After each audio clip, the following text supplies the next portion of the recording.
Savitri silks చేనేత వస్త్రాల అద్భుత ప్రపంచం. సంప్రదాయం స్టైల్ ఒకే చోట. ఎవరికి చెప్పనని మీరు ఒట్టేస్తే ఒక సీక్రెట్ చెప్తాను. చెప్పండి. నేనే దావుద్ ఇబ్రాహింని. దేశద్రోహి అని ఎవరన్నా అంటే ముద్ర వేస్తే మీరు ఒప్పుకుంటారా? 92 డిసెంబర్లో చాలా మంది ముస్లిమ్స్ని శివసేన వాళ్ళు చంపేశారు అయోధ్య తర్వాత. వాటికి పగ తీర్చుకోవటానికి వీళ్ళందరూ వెళ్ళి కాళ్ళ మీద పడిపోయి మన బాంబేలో మమ్మల్ని బతకనివ్వరు.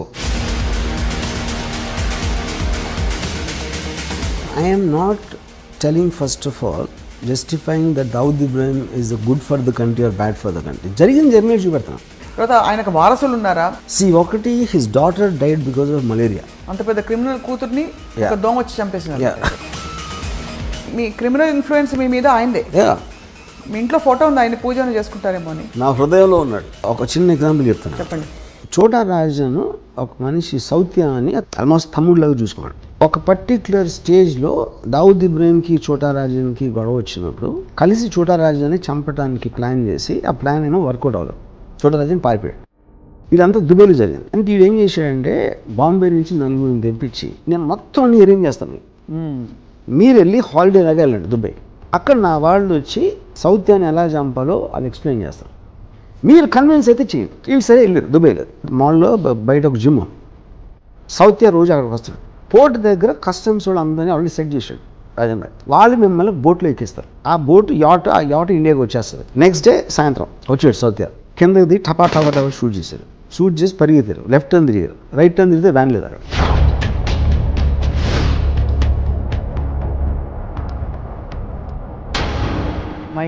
ఓకే, ఇది ఇంకా నేను మీకు ఉడికినాయి మన ఇంటర్వ్యూ కాబట్టి చాలా తక్కువ చెప్పాను. దీని యాక్చువల్ స్టోరీ చెప్తే కింద పడిపోతారు. Doctor Ram Gopal Varma, PhD in under world. ఒక థీసిస్ ఎవరైనా గౌరవ డాక్టరేట్ ఇచ్చేస్తారేమో నాకు భయంగా ఉంది.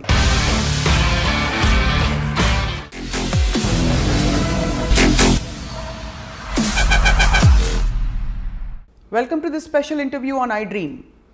దర్శకులు ఫిల్మ్ మేకర్ రామ్ గోపాల్ వర్మ గారితో మనం చాలా విషయాలపై సుదీర్ఘంగా ఇంతవరకు చర్చించాం. కానీ ఇవాళ మాట్లాడబోతున్న టాపిక్ అత్యంత సున్నితమైనది, క్లిష్టమైనది. దావుద్ ఇబ్రాహిం. ఈ పేరు బహుశా ఫోన్లో స్నేహితులతోనో తెలిసిన వాళ్ళతోనో మాట్లాడడానికి కూడా మనం జంకుతూ ఉంటాం, భయపడుతూ ఉంటాం. ఈ పేరు వినగానే ఎవరు ఎక్కడ ఎలాంటి నిఘా వర్గాలు మనని ట్యాప్ చేస్తున్నారో అనే ఒక భయం కలుగుతుంది. అలాంటిది the world's most dangerous criminal Dawood ఇబ్రాహింపై ఏకంగా సినిమా తీసి పడేశారు దర్శకులు రామ్ గోపాల్ వర్మ. ఇప్పుడు ప్రస్తుతం డి కంపెనీ పేరుతో విడుదలవబోతున్న ఈ సినిమాపై మాట్లాడబోతున్నాం. అండర్ వరల్డ్ అంటే అసలు ఏమిటి తెలుసుకునే ప్రయత్నమే ఇవాల్టి ఈ ప్రత్యేక ఇంటర్వ్యూ. వర్మ గారు నమస్కారం. ఎవరికి చెప్పనని మీరు ఒట్టేస్తే ఒక సీక్రెట్ చెప్తాను. చెప్పండి. నేనే దావుద్ ఇబ్రాహింని. ప్లాస్టిక్ సర్జరీ చేసుకుని అలా తిరుగుతున్నా రోడ్ల మీద. మేము చాలా సీరియస్గా గంభీరంగా మొదలు పెడితే మీరు కనీసం భయం సృష్టించడానికి కూడా మీరు అవకాశం ఇవ్వండి. But see jokes apart, because I studied, అంత స్టడీ చేసిన తర్వాత ఆల్మోస్ట్ తనలాగా ఆలోచించడం మొదలుపెట్టాను. అంటే మీరు అని చెప్తారు కదా, ఒక మనిషి ఒక 6 నెలలు ఉంటే వీరు వాళ్ళు అవుతారు, వాళ్ళు వీరు అవుతారు, ఒక సామెత ఉంది కదా. అలాగే నాకు because I constantly trying to understand, అర్థం చేసుకుని తను ఎలా ఆలోచిస్తాడు, ఎందుకు ఆలోచిస్తాడు, అంత రీసెర్చ్ చేసి యాక్చువల్గా నేనే ఫీల్ అవుతున్నాను. అది మామూలుగా మీరు మంచి చెడు అని ఎప్పుడు విభజించారు మనుషుల్ని, కానీ ఇది సూటిగా అడుగుతున్న ప్రశ్న. మీ దృష్టిలో దావుద్ ఇబ్రాహిం మంచోడా కాదా? ఇక్కడ పాయింట్, మంచి అనేది మంచి చేస్తారు, చెడు అనేది చెడు చేస్తారు. అంత సింప్లిస్టిక్ డెఫినేషన్ అది.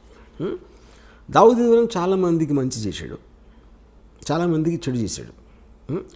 అప్పుడు మీరేంటి, ఒక సొసైటీ పరంగా మనం ఆలోచించాలా, లేకపోతే ఒక తను చుట్టూ ఉన్న వాళ్ళు తను ఎలా చూసుకున్నాడు దాన్ని బట్టి మనం ఒక మెజర్మెంట్ ఉండాలా, లేకపోతే జస్ట్ లీగల్గా మన డెఫినేషన్ తీసుకుంటే క్రైమ్ చేశాడు కాబట్టి ఒక క్రైమ్ చేసిన వాళ్ళు అందరూ చెడ్డోళ్ళు అనాలా అనేది ఈ 3 పాయింట్స్ మనకు క్లారిటీ కావాలి.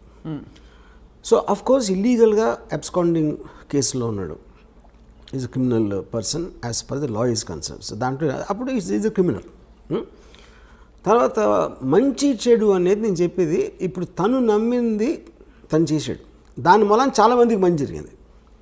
సో మీరు ఒక విషయాన్ని, ఇప్పుడు చెడ్డోడిని ఎప్పుడు ఉంటాడు, you're actually justifying. I'm justifying అంటే justifying is not the word, because crime అనేది లీగల్ వర్డ్. అది ఎందుకు జరిగింది అనే దానికి ఒక మారల్ కాజ్ ఉంటుంది ఒక్కొక్కసారి. ఇప్పుడు 1980లో దొంగరిలో స్టార్ట్ అయింది డీ గ్యాంగ్ అనేది యాక్చువల్గా. ఆ టైంలో very lot of poverty and large families got some 14 people inside his home, brothers చెల్లెళ్ళు వీళ్ళందరూ కలిసి. ఆ కైండ్ ఆఫ్ ఏ అట్మాస్ఫియర్లో ఆ ఇంజస్టిస్ ఫీల్ అయినప్పుడు somebody will want to do something rebellious. అది నక్సలైట్స్ కూడా అలాగే వస్తారు. Any kind of a rebel comes from that kind of a zone. అప్పుడు అది క్రిమినల్గా చేసిన తప్పుకి విచ్ ఇస్ లీగల్, కానీ తనకున్న పరిస్థితుల్లో ఒక ఎక్స్ట్రాడినరీ సర్కమ్స్టెన్సెస్లో చేసినప్పుడు ఆ పరిస్థితిని అర్థం చేసుకోకుండా మనం డైరెక్ట్గా అతను చెడ్డోడు క్రైమ్ చేశాడు కాబట్టి అనేది నాకు that is where I don't want be judgemental. అంటే మీకు ఇంత పెద్ద గ్యాంగ్స్టర్, ప్రపంచమంతా గ్యాంగ్స్టర్ అని ఆయన కోసం నిఘా వర్గాలు వెతుకుతున్న ఈ వ్యక్తిని కూడా మీరు చెడ్డవారు అనలేరు. నేను అనలేదు. You don't want judge. ఎందుకంటే ఇంకో పాయింట్ ఏంటంటే ఇప్పుడు దావుద్ ఇబ్రాహిం మీద లాస్ట్ కేసు రిజిస్టర్ అయింది 1982లో. చాలామందికి తెలియదు. సో నియర్లీ 40 years నుంచి తను ఏమీ చేయలేదు అసలు. బేసిక్గా 93 సీరియల్ బ్లాస్ట్లో అక్యూజ్ నెంబర్ 1. అక్కడ ఏంటంటే 13 ఏళ్ళ ట్రయల్ తర్వాత ఒక్క లింక్ పెట్టలేకపోయారు దావుద్ ఇబ్రాహిం దాంట్లో ఇన్వాల్వ్ అయ్యాడు లేదని. That is actually the case history. కాకపోతే తనకున్న పేరుతోటి డీ కంపెనీ అనేది దావుద్ ఇబ్రాహిం సృష్టించింది. కానీ డీ కంపెనీ రిజిస్టర్డ్ కంపెనీ కాదు. It is just name given. తన ఆర్గనైజేషన్ స్కిల్తో మామూలు స్ట్రీట్ గ్యాంగ్స్ని కూడా ఇంత పకడ్బందీగా నడపవచ్చు అనే ఒక ఆస్పెక్ట్ తను సృష్టించాడు. కాబట్టి ఆ డీ కంపెనీ అనే పేరు కంటిన్యూ అవుతుంది. డీ కంపెనీలో 100 మంది ఉన్నారు గ్యాంగ్స్టర్స్. అబూ సలీం కూడా అక్కడ ఉన్నారు, చోటా షకీల్ అక్కడ ఉన్నారు. 97 to 2004లో మ్యాక్సిమం అండర్ వరల్డ్ యాక్టివిటీస్ జరిగినాయి బాంబేలో. ఆ టైంలో దేంట్లో కూడా దావుద్ ఇబ్రాహిం పేరే లేదు అసలు. So Dawood Ibrahim as a person is different from D company, though he founded it. So he founded it and hence is relevant here. But మీరు తీసిన సినిమా మాత్రం డీ కంపెనీ. ఎందుకంటే నేను తీసే సినిమా ఏంటంటే basically this is about Dawood Ibrahim very beginning టైంలో అతని బ్రదర్ని చంపిన వాళ్ళ మీద పగ తీర్చుకోవడానికి ఒక ఇది చేశాడు. ఆ ఆస్పెక్ట్ ఒకటే నేను తీసాను డీ కంపెనీ.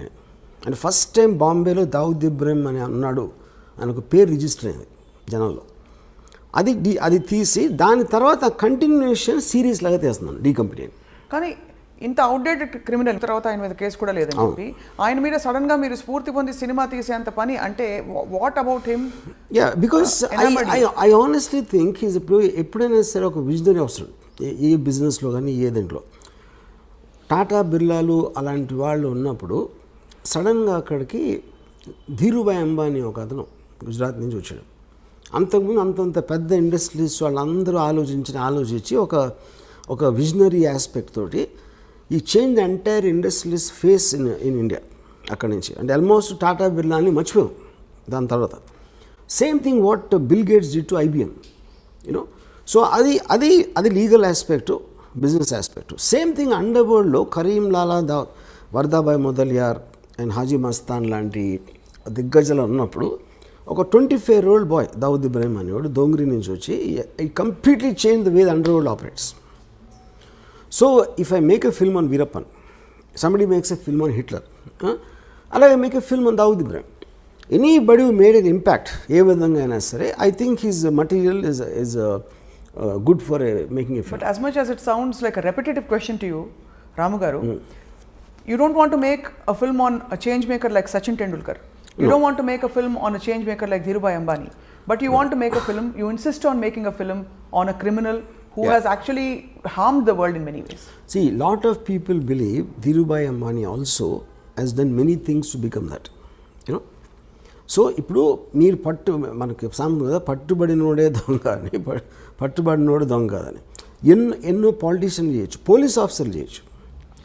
మనం ఎవరైతే లీగల్గా కరెక్ట్గా వాళ్ళు జైల్లో లేకుండా సక్సెస్ఫుల్ ఉన్నారనుకుంటే అందరి వెనకాల కూడా ఒక కథ ఉంటుంది ఏదో ఒకటి.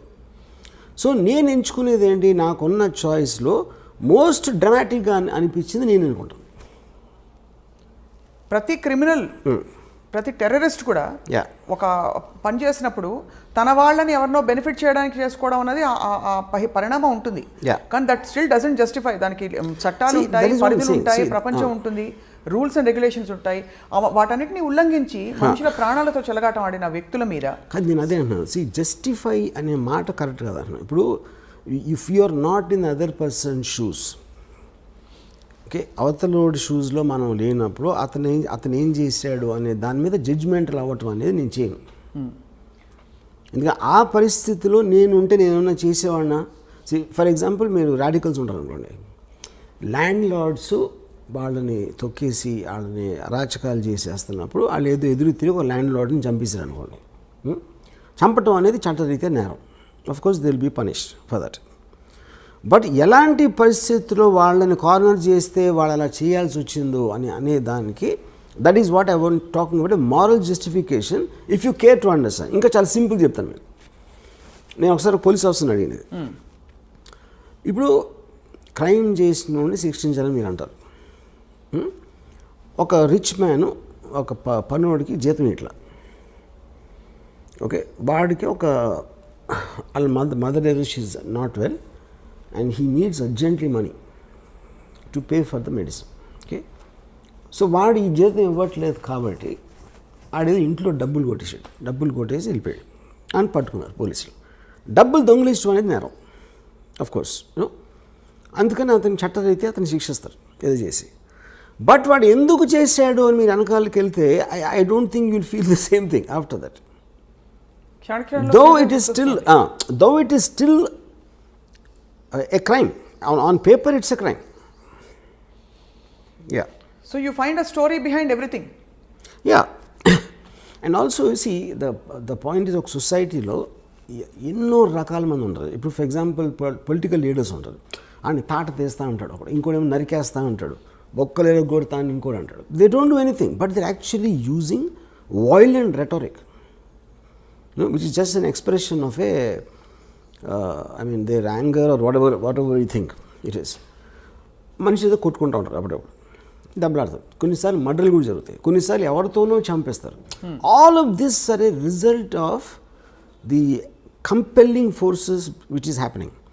అది డబ్బు దొంగిలించడానికి చేస్తున్నారా, మీ పేరు సంపాదించడానికి, పగ తీర్చుకోవడానికి చేస్తున్నారా, లేకపోతే ఒక పొజిషన్లో ఇంకేమీ చేయలేక చేస్తున్నారా అనేది ప్రతి దాని వెనకాల వేరే వేరే కారణాలు ఉంటాయి. ఆ కారణాలని కంప్లీట్గా అర్థం చేసుకోకుండా జస్ట్ క్రైమ్ చేశాడు కాబట్టి అతను చెడ్డోడు మంచోడు అంత సింప్లిస్టిక్గా చేయడం కరెక్ట్ కాదు. ఈ సినిమా అంటే హ్యూమన్ ఇంట్రెస్ట్ స్టోరీ అంటారు. అయితే ఈ సినిమాలో హ్యూమన్ ఇంట్రెస్ట్ యాంగిల్ ఉంటుంది. It's only human interest.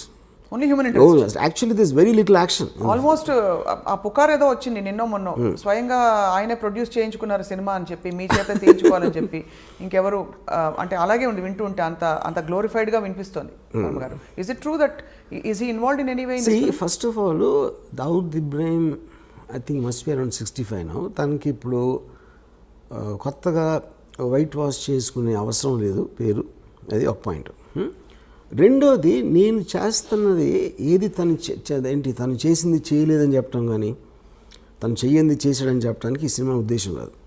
ఈ film actually it is more or less. For example, he killed a person called Alamzeb 1983లో, 82-83లో. ఆలంజేబ్ అని ఒక అతన్ని మర్డర్ చేశాడు అని వినటానికి ఒకలాగా ఉంటుంది. అసలు ఆలంజేబ్ ఎవడు, వాడేం చేశాడు, ఎందుకు చంపాడు అని మీరు తెలుసుకున్నప్పుడు అది హ్యూమన్ యాంగిల్ అవుతుంది. అప్పుడు ఆ ఇద్దరు వ్యక్తులు ఎవరు, ఎలాంటి వాళ్ళు, వాళ్ళ బ్యాక్గ్రౌండ్ ఏంటి, వీళ్ళకున్న రిలేషన్షిప్ ఏంటి, అసలు వాళ్ళ మధ్యన ఏం జరిగింది, ఇవన్నీ మీరు తెలుసుకోకుండా కేవలం ఒకడు మర్డర్ చేశాడు కాబట్టి ఆడు మంచోడా చెడ్డోడా అనేది I think that is what I'm trying to fight. So ఇదంతా మీరేంటి అందరు థింకింగ్ మార్చాలనుకుంటున్నారా? ప్రధాన వెనకాల ఉంటుంది లేదా ఎంటర్టైన్మెంట్ వాల్యూ అంటారా? I want to tell the story. I just am interested in understanding human emotions. Right. Yeah. And I'm coming back to the same question, Ramu garu. ఇప్పుడు ఒక చిన్న ఎగ్జాంపుల్ చెప్తాను మీకు. మనందరూ ఎన్నది ఏంటంటే, ఒక సెకండ్ వరల్డ్లో నాజీ కాన్సన్ట్రేషన్ క్యాంప్స్లో జరిగిన ఘోరాతి ఘోరమైన థింగ్ అది ఇంతవరకు ప్రపంచంలో ఎప్పుడు జరగలేదు. వాళ్ళు తిండి పెట్టకుండా అస్థి పంజరాల్లాగా వాళ్ళు అయిపోయి వాళ్ళ గోతులు వాళ్ళే తీసుకోవాలి, వాళ్ళు చచ్చిపోవటం. ఎందుకంటే ఎక్కడ గొయ్యి తీసుడు అవ్వడు లేడు కాబట్టి వాళ్ళు రాగానే ఫస్ట్ వాళ్ళతో గొయ్యి తవ్వించి ఇంకా వాళ్ళకి వాళ్ళు చూసుకోలేని పరిస్థితికి వచ్చేసరికి అందరినీ గోతు దగ్గర నిలబెట్టి గన్తో షూట్ చేసి వాళ్ళు గోతులు పడిపోయిన తర్వాత పాతిపెట్టారు. ఇది వింటే అసలు మనకి అసలు ఎలాంటి మనుషులు ఇది చేస్తారు, చేయగలుగుతారు. ఒకటి చేశారు, కానీ వాళ్ళు మనలాంటి మనుషులే కదా, మనం ఇప్పుడు చేయగలుగుతాం, చేయలేం.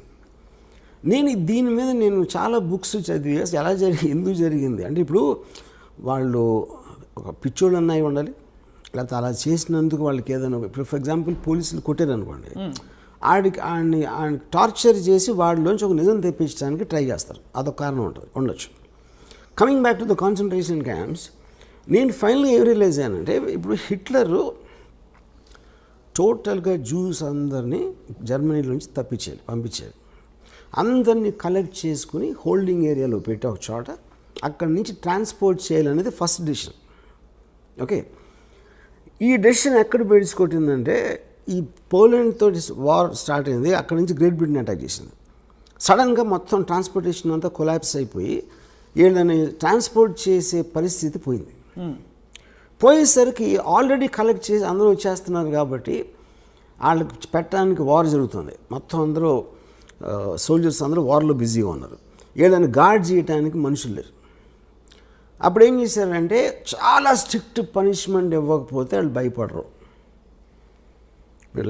లైన్లో నుంచోండి అంటే నుంచోట్లేదు అనుకోండి, మీరు 3-4 సార్లు చెప్తారు, కానీ ఉన్న 4-5 గార్డులు 100 మందిని చేయాలి అంటే ఎవరన్నా లైన్లో నుంచోపోతే టపాక్కని షూట్ చేసి పడేసారు. ఆ భయంతో చచ్చినట్టు లైన్లో నుంచోవాలనేది పాయింట్. రేషన్స్ లేవు, తిండి లేదు, బయట నుంచి రావట్లేదు. అందుకని ఏం చేశారంటే, ఉన్న దాంట్లో సర్దుకోవాలి కాబట్టి చిన్న బ్రెడ్ మొక్క, ఒక చిన్న సూప్ ఏదో ఇచ్చారు. ఆబ్వియస్లీ అది న్యూట్రియంట్ సరిపోదు కాబట్టి the kept on becoming thinner and thinner. తర్వాత లేబర్ వచ్చి గోతులు తవ్వటానికి వాళ్ళు లేరు కాబట్టి ముందు ట్రైన్ తెగ్గానే వాళ్ళతో ఫస్ట్ గోతి తవ్వించేసుకుని, ఎందుకంటే తర్వాత వాళ్ళకు కూడా శక్తి ఉండదు తవ్వటానికి. ఇవన్నీ ప్రిపరేషన్ చేసి ఇది చేశారు. సో ఇవన్నీ మీరు అన్నారు అనుకోండి, మీరున్నా నేనున్నా అదే చేసేవాళ్ళు. ఏది ఆ పరిస్థితికి తీసుకొచ్చింది ఎవరు? హిట్లర్. ఒక డెసిషన్. హిట్లర్ ఆ డెసిషన్ ఇలా చంపాలని చేసాడా? చేయలే. తను అనుకున్నది ఏదో వర్కౌట్ అవ్వలేదు అక్కడ. So every decision will create situations which not are necessary in your control after some time. You know, అప్పుడు నేను ఈ బుక్ మొత్తం చదివితే నాకు వాళ్ళ మీద కూడా జాలేసింది. ఇది ఎవరైతే ఇదంతా చేశారో యూనో ఆ డెసిషన్స్ తీసుకోవడానికి. అప్పుడు కేట్ విన్స్లెట్ది రీడర్ అనే ఒక టెరిఫిక్ సినిమా వచ్చింది. She worked as a guard in one of these camps మాట. ఫైర్ యాక్సిడెంట్ జరిగితే ఎవరు తప్పించుకోవకుండా ఉండటానికి తను తీల ఏది మన అదే ప్రిజనర్స్ తప్పించుకోకుండా చెయ్యాలని అమ్మాయిది జాబ్ అక్కడ. ఎప్పుడైతే గేట్లు తీయలేదో వాళ్ళు చచ్చిపోయారు. దాని మీద కోర్ట్ ట్రయల్ జరిగినప్పుడు వాట్ వర్ యూ డూయింగ్ అంటే, I was doing my job అంది. నాకు నా గవర్నమెంట్ ఇచ్చిన జాబు ఎట్టి పరిస్థితుల్లోనూ వీళ్ళని తప్పించుకోవడానికి వీల్లేదు. అప్పుడు ఇలాంటి పరిస్థితి వచ్చినప్పుడు ఆ డెసిషన్ సొంతంగా తీసుకోలేరా అనేది పాయింట్ అక్కడ. ఇవన్నీ అంటే వీటికి మీరు ఇస్తున్న జస్టిఫికేషన్ ఐ అండర్స్టాండ్, ప్రధాని వెనకాల ఒక కారణం ఉంటుంది, ఒక ఆంతర్యం ఉంటుందని చెప్పి. బట్ దాన్ని దీంతో ఒక విల్లింగ్గా కావాలని వచ్చి ఒక పవర్ కోసం ఎస్టాబ్లిష్ చేసుకున్న ఒక క్రిమినల్, ఒక గ్యాంగ్స్టర్ ఇప్పటికి కూడా ప్రపంచం వెతుకుతుంది ఆయన కోసం. సో అటువంటి సినిమా మీరు తీశారంటే ఖచ్చితంగా 2 కారణాలు ఉండాలి. ఇప్పుడు నయీం గురించి విన్నప్పుడు కూడా నయీంకి ఏదో టెలివిజన్ ఛానల్ పెట్టాలనే ఒక తపన ఉండేదని, ఆయన టీవీలో కనిపించడానికి ఇష్టం అని, అలాంటి ఫ్యాన్సీస్ వాళ్ళకు ఉంటాయని చెప్పి గ్యాంగ్స్టర్స్కి. అలాంటి ఫ్యాన్సీతో ఆయనే స్వయంగా ఆయన మనుషులే లేకపోతే ఆయన ఆరాధకులు మీ చేత ఏమైనా సినిమా తీయించారని అడుగుతున్నారు. మొన్న కూడా ఎక్కడో ఇంటర్నెట్లో వైరల్ అయింది ఈ మాట. Is it right? Is it true? That's not true. First of all gangster అనేది ఒక వర్డ్. అది గ్యాంగ్స్టర్ అనే దాని మీనింగ్ ఏంటి? ఒక గ్యాంగ్ని నడిపేవాడు, లేకపోతే గ్యాంగ్లో పనిచేసేవాడు. ఆయన కాదా gangster? Gang is organise, of course organise crime అనేది గ్యాంగ్స్టర్ బేసిక్గా. ఆర్గనైజ్ క్రైమ్ అంటే ఏంటంటే, మీ తెలివితోటి క్రైమ్ చేస్తా కూడా తప్పించుకునేలాగా ఒక సిస్టమ్ క్రియేట్ చేయటాన్ని ఆర్గనైజ్ క్రైమ్ అంటారు. లేకపోతే మామూలు క్రైమ్ అది, అప్పటికప్పుడు ఏదో అనుకుని ఒకళ్ళిద్దరు చేసేది. ఒక గ్రూప్ ఆఫ్ పీపుల్ కూర్చుని ప్లాన్ వేసి ఇలా చేస్తే మనం పట్టుబడం, ఇలా చేస్తే మనం పైకి వస్తాం, ఇలా చేస్తే అలా అవుతుంది అని ఒక ప్లాన్ ప్రకారం ఒక గ్రూప్ ఆఫ్ పీపుల్ చేయటాన్ని ఆర్గనైజ్ క్రైమ్ అంటారు. So for example D company ఉందనుకోండి. డీ కంపెనీ నేను ఒక 1999-2000లో ఒక ముంబై పోలీస్ కమిషనర్ శివానందన్ ఉండేవారు. ఆయన అడిగాను, డీ కంపెనీలో ఎంతమంది ఉంటారు అనుకుంటున్నాను. నేను ఒక మేబీ 2-3,000 మ్యాక్సిమం 20 మంది ఉంటారు. నాకు షాక్ అది. అంటే ఎందుకంటే ఎంత ఎక్కువ మంది ఉంటే న్యూస్ బయటకు వచ్చేటప్పుడు అంత ప్రమాదం ఉంటుంది. అన్ని నోళ్ళు మూయించాలి, అన్ని నోళ్ళని కంట్రోల్ చేయాలి. అది చాలా క్లోజ్ గ్రూప్ ఉంటుంది. కానీ డీ కంపెనీ కోసం పనిచేసే వాళ్ళు వేలల్లో ఉంటారు.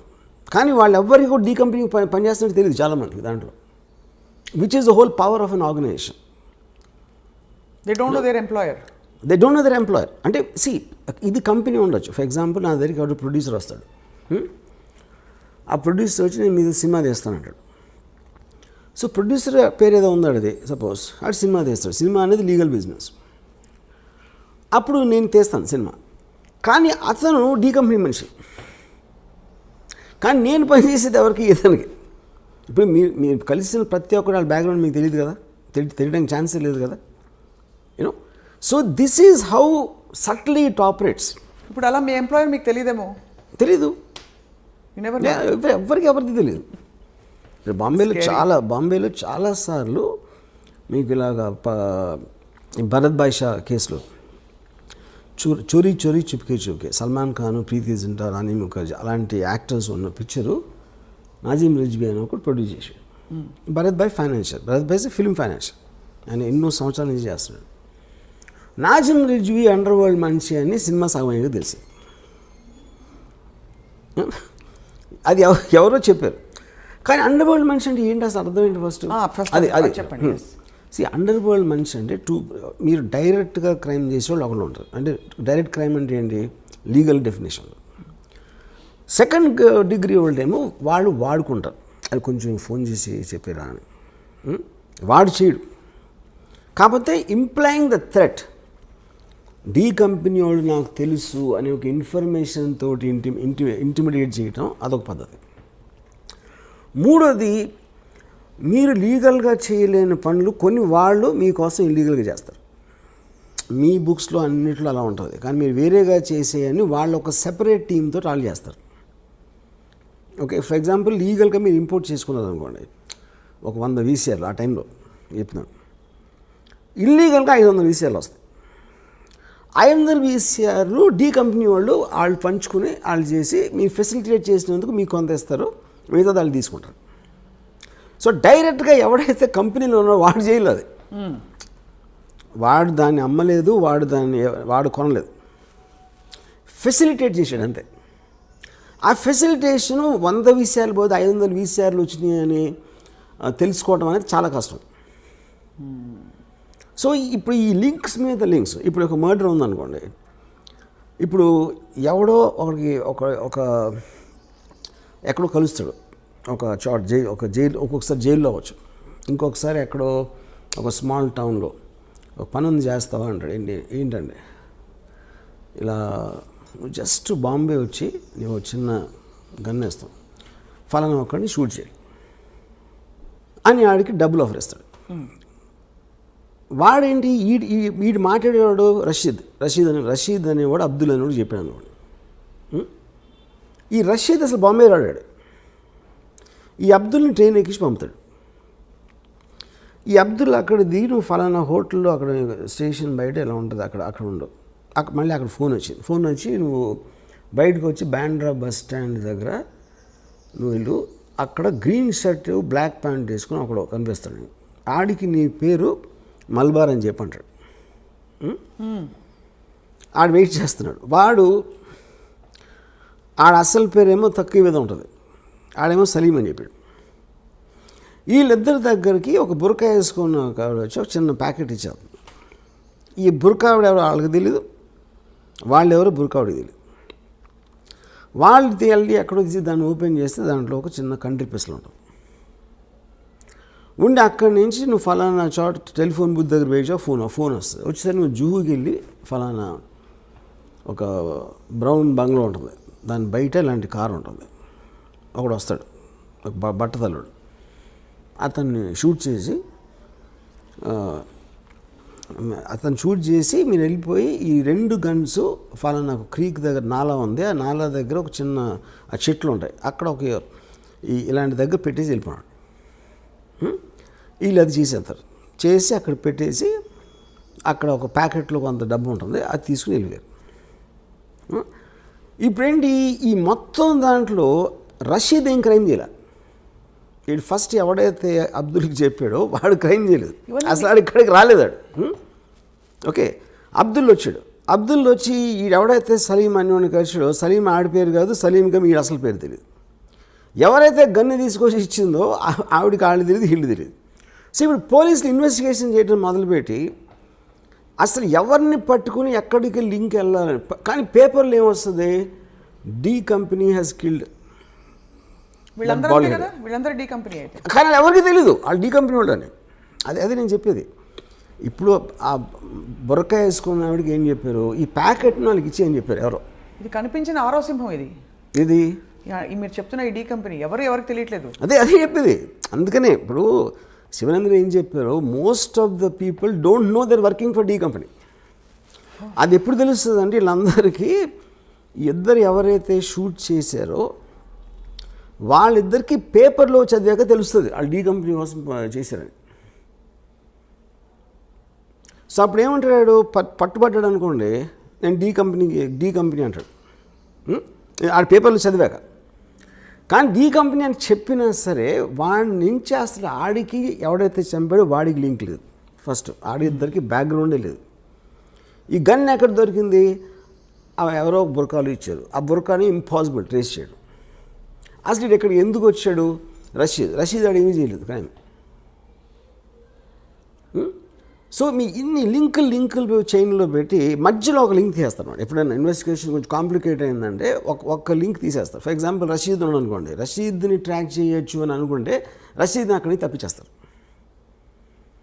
So this is what is called organised crime. కానీ ఈ మొత్తం దీంట్లో మీకు మెయిన్ బాసెస్ ఎవరైతే ఉన్నారో దుబాయ్లో కానీ ఎక్కడైనా వాళ్ళ పేరు అసలు ఉండదు అక్కడ. వాళ్ళు దుబాయ్లోనే ఉన్నారు. వాళ్ళు దుబాయ్లో ఉండొచ్చు, కరాచీలో ఉండొచ్చు, కెనియాలో ఉండొచ్చు, వేరే కంట్రీస్లో ఉంటారు, నాట్ ఎట్ వన్ ప్లేస్. కానీ పాయింట్ ఏంటి, వాళ్ళని దీంట్లో బుక్ చేయడం అనేది ఇంపాసిబుల్ అసలు మీకు తెలిసినా కూడా. కానీ వాళ్ళ పేరు తెలియని ఎందుకు అనుకుంటారు, వాళ్ళకి బ్రాండ్ కావాలి.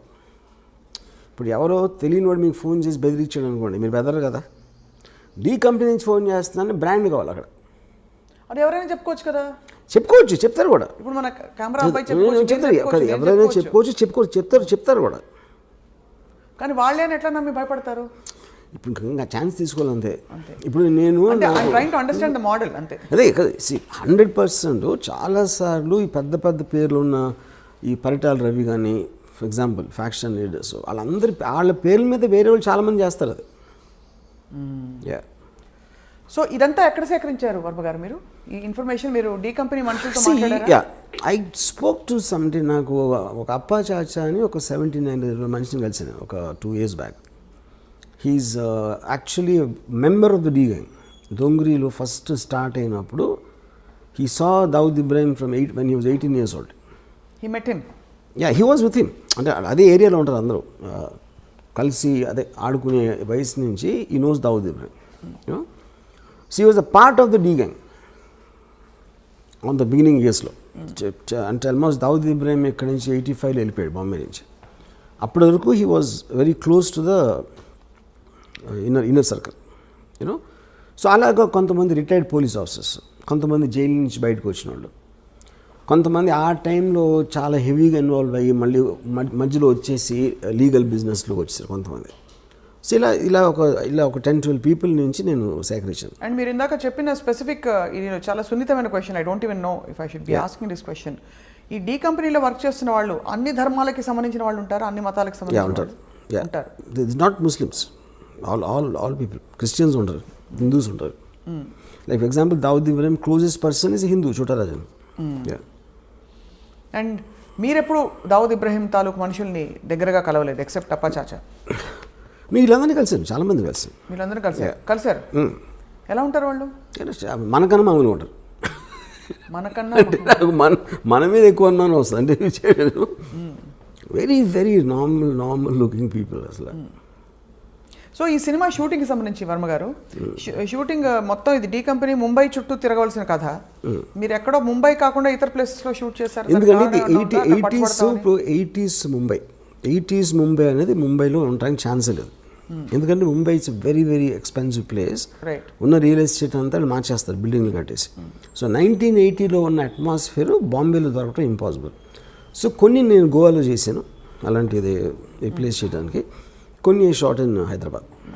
ఈ సినిమా తీయడం వల్ల మీకు అనేక చోట్ల నుంచి ఒక విధమైన రిస్క్ కాదు, ఒక విధమైన అన్కంఫర్టబుల్ సిచ్యువేషన్. ఒకటి చాలామంది సివిలియన్ రైట్స్ కోసం పోరాడుతున్న వాళ్ళు, దేశభక్తి ఉన్న వాళ్ళు ఎవరైనా సరే ఇప్పుడు ఒక గ్యాంగ్స్టర్ మీద మీరు సినిమా తీసి ఏం ప్రూవ్ చేద్దాం అనుకుంటున్నారు, ఇతను తప్ప ఎవరు దొరకలేదా అని ప్రశ్నించే వాళ్ళు ఉంటారు.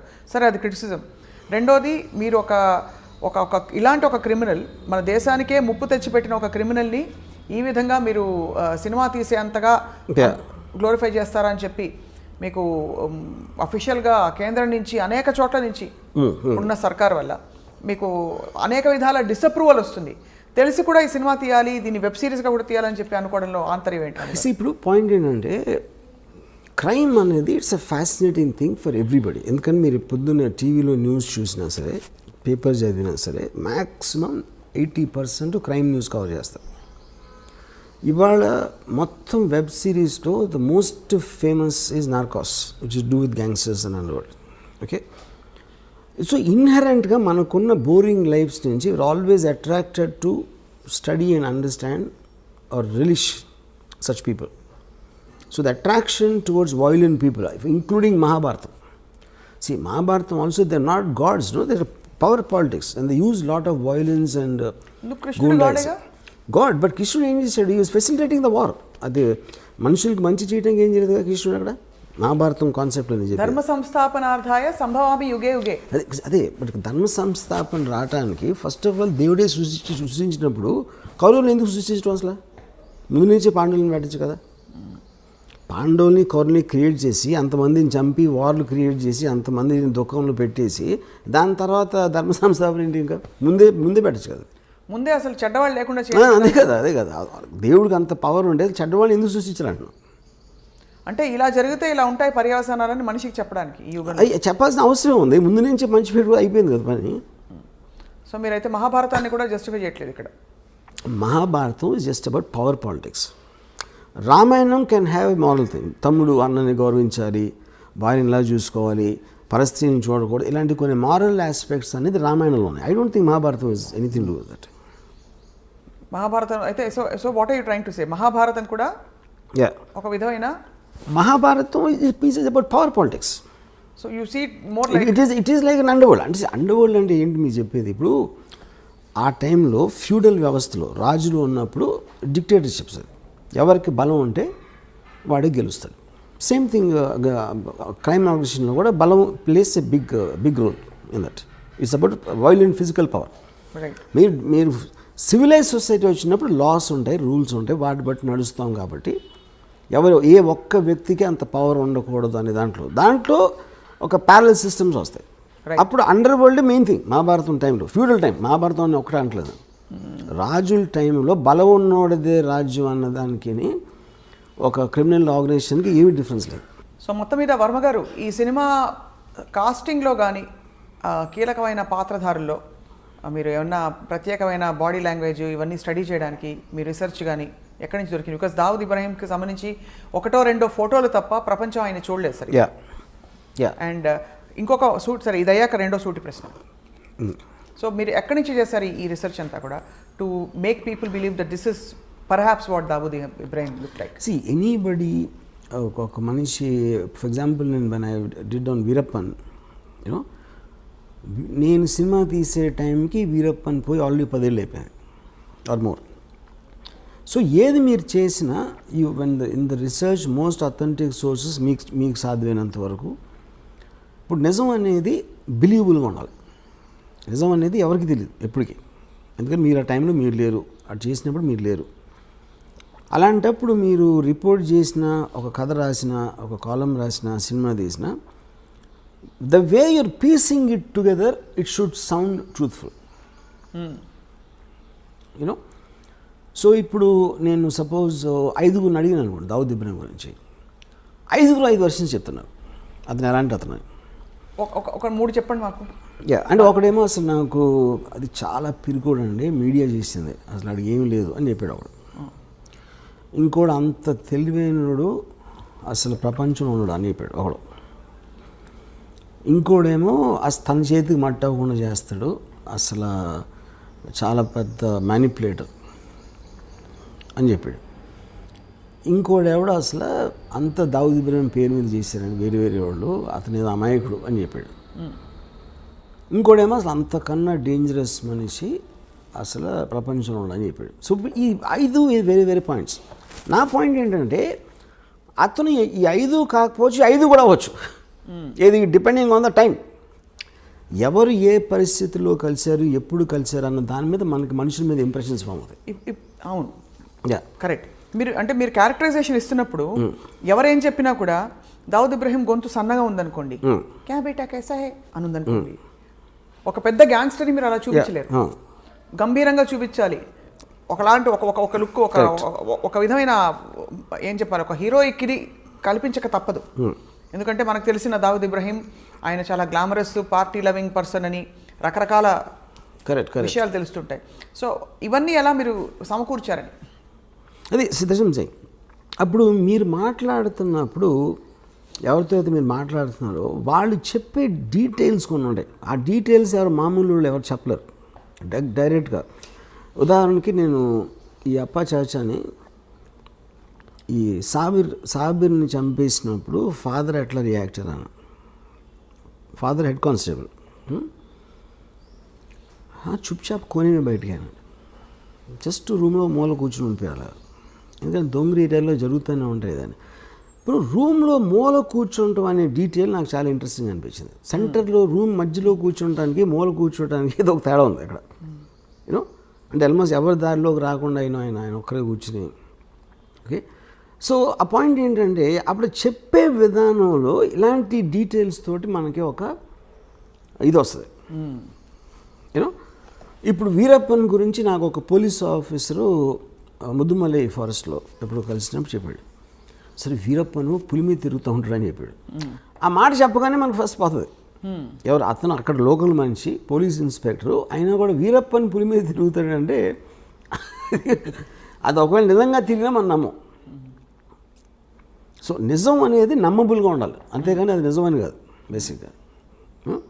దాని తర్వాత మీరు డాట్స్ కనెక్ట్ చేస్తారు. డాట్స్ కనెక్ట్ చేయటువంటి మీనింగ్ ఏంటంటే అంతకుముందు ఎప్పుడూ చెయ్యని వాడు